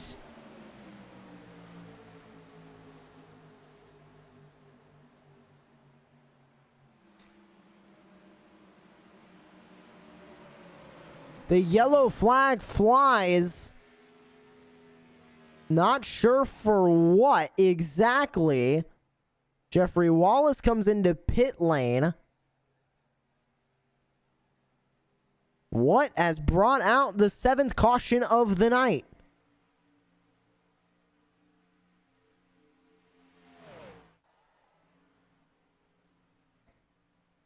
Definitely not sure, as we cannot get cameras on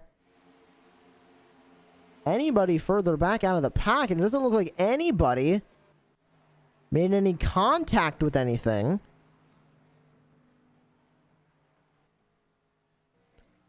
A very interesting yellow flag, to say the least, but this will stack the field back up 2 by 2.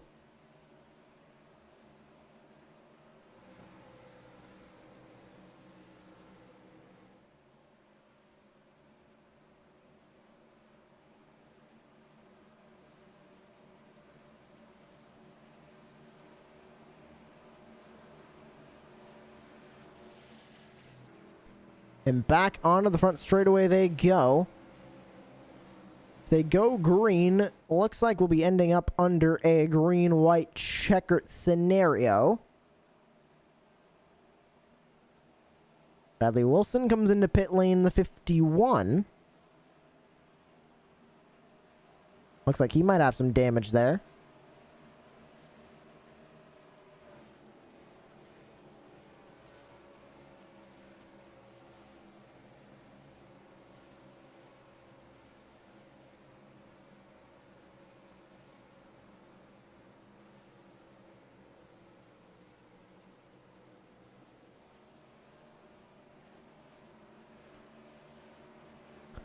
Back 2 by 2, getting ready to go back to racing, and we will be under a green-white checkered finish. This will be the first attempt at a green-white checkered.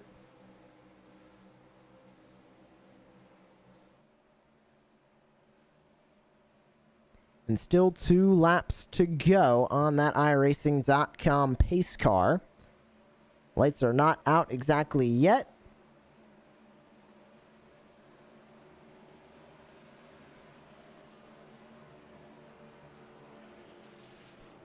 Field working their way down the back straightaway, and that 2 McConey set up shop Chevrolet SS of Andrew Navarro leads the way, and he has been the dominant car all night long and has just continued to race up front at any chance he has. I believe he has the most laps led out of anybody tonight. Remember, viewers of Racecraft TV, click that link top of the description or pinned in the chat room to donate to the JDRF, the Juvenile Diabetes Research Foundation, helping to research about type 1 diabetes and make a cure for it to make sure nobody has to suffer from type 1 diabetes anymore. So make sure to donate. We're up to $1,025 tonight of our goal of $2,500. So make sure if you can give any amount that you please do. Click that link to get all of the donation information. And we're going to take one more short break here on Racecraft TV, but don't go anywhere. The finale of the race from Talladega, the 2013 Shootout, presented on Racecraft TV and benefiting the Juvenile Diabetes Research Foundation. The race reaches a crescendo. Coming up next.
Field pacing on the back straightaway as we get ready to go back to racing at the virtual Talladega Super Speedway in the 2013 Shootout, benefiting the Juvenile Diabetes Research Foundation. Under the green-white checkered conditions, we will go green.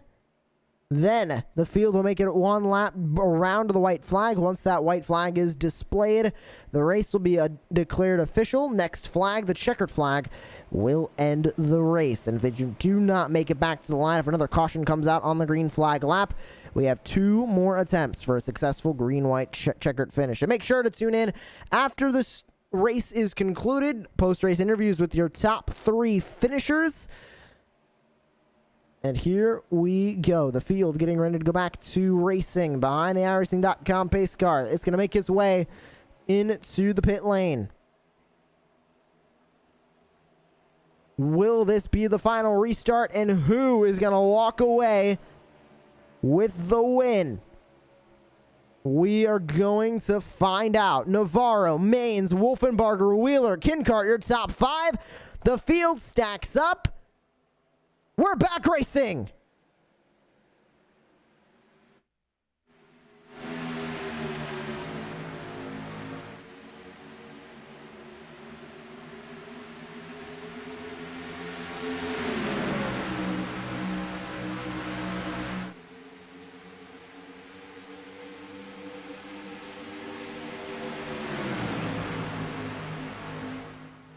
Field gets single file on the inside. The outside line completely fizzled out. Nobody up there as they make their way down the back straightaway. One taker up to the outside. That's PJ Duval in the 32. No help behind him, though. Everybody's spread out. 4 cars starting to break away. Here at the front, it's your top 5. Navarro, Maines, Wheeler, Wolfenbarger, Kincart. Back onto the front straightaway to take the white flag.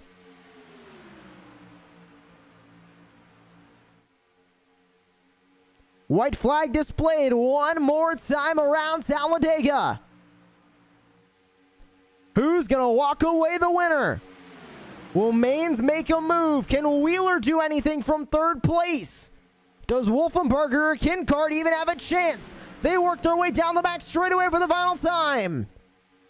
Single file all through the top of the field. Wheeler trying to go to the outside. Will Wolfenbarger go with him? Turn 3. Any moves gonna be made, needs to be decided and made now. Is Wheeler gonna look to the outside? Does Maines want to get by the 2? Here they come to the stripe. Navarro leads, Maines in 2nd. Wolfenbarger goes to the inside, but it's all Andrew Navarro grabbing the win from Talladega. Maines takes 2nd. Wheeler, Wolfenbarger, Kincart rounds out your top 5.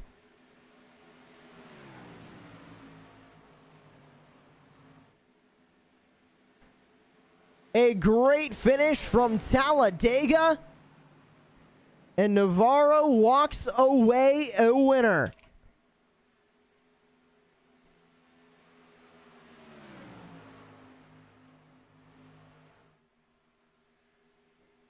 Garrett Maines in the 34 behind. A great finish for him as well as he comes home in 2nd.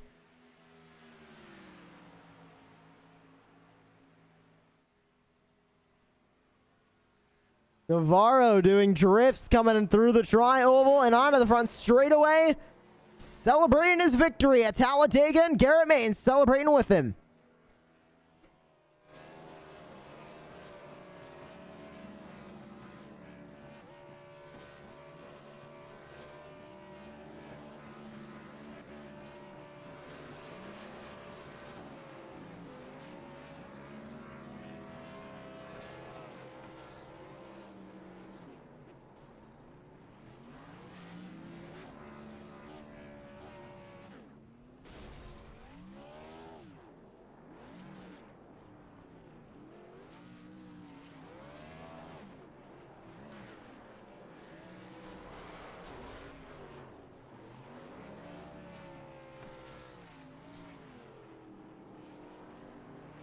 We welcome you to the post-race show now here on Racecraft TV. Andrew Navarro grabs the win.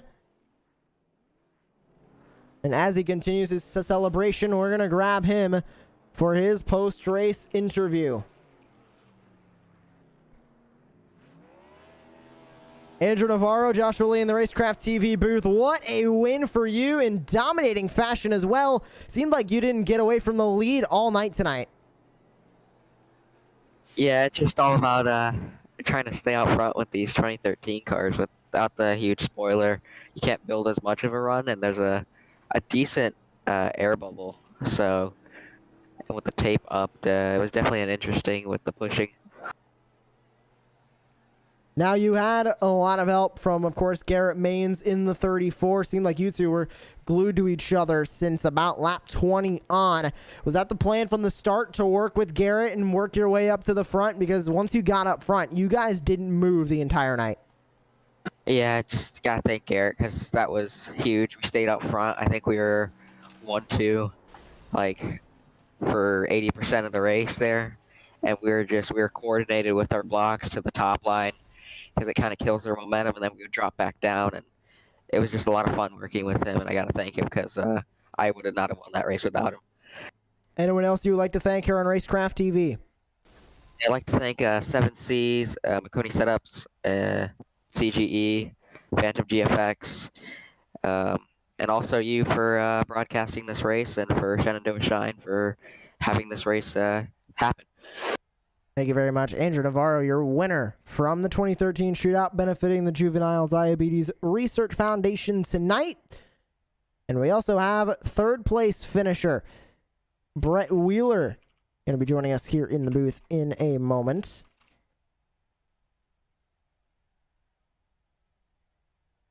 Brett Wheeler, welcome back to the Racecraft TV booth. I gotta say, we were talking during the pre-race, and you said you didn't race these oval cars on these super speedways that much, but it looked like you felt right at home there, finishing third. Yeah, well, I mean, super speedways is sort of what I like to do here on iRacing, whether it's here or Daytona. So, yeah, look, we sort of felt comfortable. There's a few times in the race where we're just sort of a little bit too free with the setup just coming through the trioval, but man, I tell you what, when we had that green-white checker and I was sitting in third spot, I was a little nervous, about that restart. And all night, it seemed like you went from starting up front to making your way towards the back, and then it seemed like you rallied back to the front in that last half of that race. Was that kind of how it felt from your perspective, working your way to the back and then just slowly through those cautions, especially in the middle half of the race, working your way back up to the front to eventually have a small chance at a win there on the last lap? Yeah, well, we were sort of a top 10 car all night. Like I think we started out of position number 11, and we sat in the top 10 for most of the race. We were sitting on the inside line for the first probably 20 or 40 laps, and then sort of the back half of that race, we had a restart where we were starting on the outside. We got shoved up 3 wide, and I think we fell back to 14th or 15th again, and just sort of trying to be patient, try to bide my time, and just really be there when it counted. I was talking to BJ, we're in the same Discord, and, on the radio, and just saying, basically that once we get to the last 10 laps, that's where the race starts, because it's all about being at the right place at the right time. And I felt like all bar one wreck that we're involved in, we put this 56 machine in the right place at the right time throughout this night. Anyone else you'd like to thank here on Racecraft TV? Yeah, first off, yourself, Josh, for putting on the broadcast and the stream.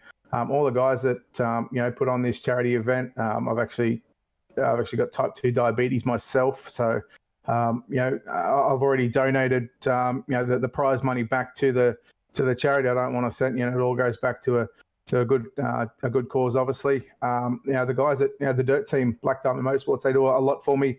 Steve Cass, Origin Graphics, Rocket Racing Setups, Ultimate Dirt TV, but more importantly, Team Outlaw Motorsports, BJ Duval, he got this paint whipped up for us just in time. And again, without him, being in the air tonight and being on the racetrack as well, none of this would have been possible.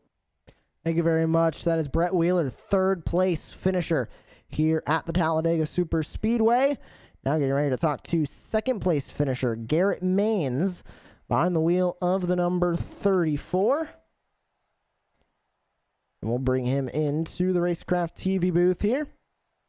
Garrett Maines, welcome back to the Racecraft TV booth. A great night for you, finishing in second. You were hooked to Andrew Navarro's bumper the entire night. And we talked to Andrew. He couldn't thank you enough for that help. Was that mainly what you were looking to do all night, push Andrew to the win? Yeah, once Andrew was out front, he's done it for me numerous times, so I definitely owe him one or two. So definitely had a good opportunity to do it tonight and just stay glued to the bumper. And, there's no point in compromising that. It was, we were in a really good spot there, and as long as I stayed glued on that final restart, there was not much anybody could do. So just really glad we put ourselves in a good situation, me and Andrew both, and able to come home with it. And you found yourself up front pretty much from the start. You really stayed up front the entire night. How difficult was it to stay up there? Because we talked earlier in the pre-race about the differences between this package from around 2018 to the new package in eNASCAR at the top level. Was it more difficult to stay up front tonight than it usually is for you? There was a period in time on the first couple longer runs where people were wearing their right rear. and I wasn't having the issue, but I was being affected by it because I couldn't get a push from the inside line because everybody was getting loose. So there was a lot of movement going on, and that's why you saw me and Andrew start moving up to the wall. That was making it easier for me to push him and also not get passed by the outside line, just putting us in a good situation because nobody seemed to be able to work the bottom on the long run. So we were just trying to defend the preferred line, or at least where runs were coming from. As long as we did that, I felt like we were, sitting pretty, and we were good on and off pit road and able to, to execute on the restarts.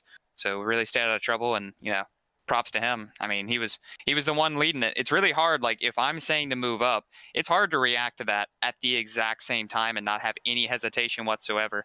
Like, when he was making those moves, like, if he hesitates, he's getting hooked.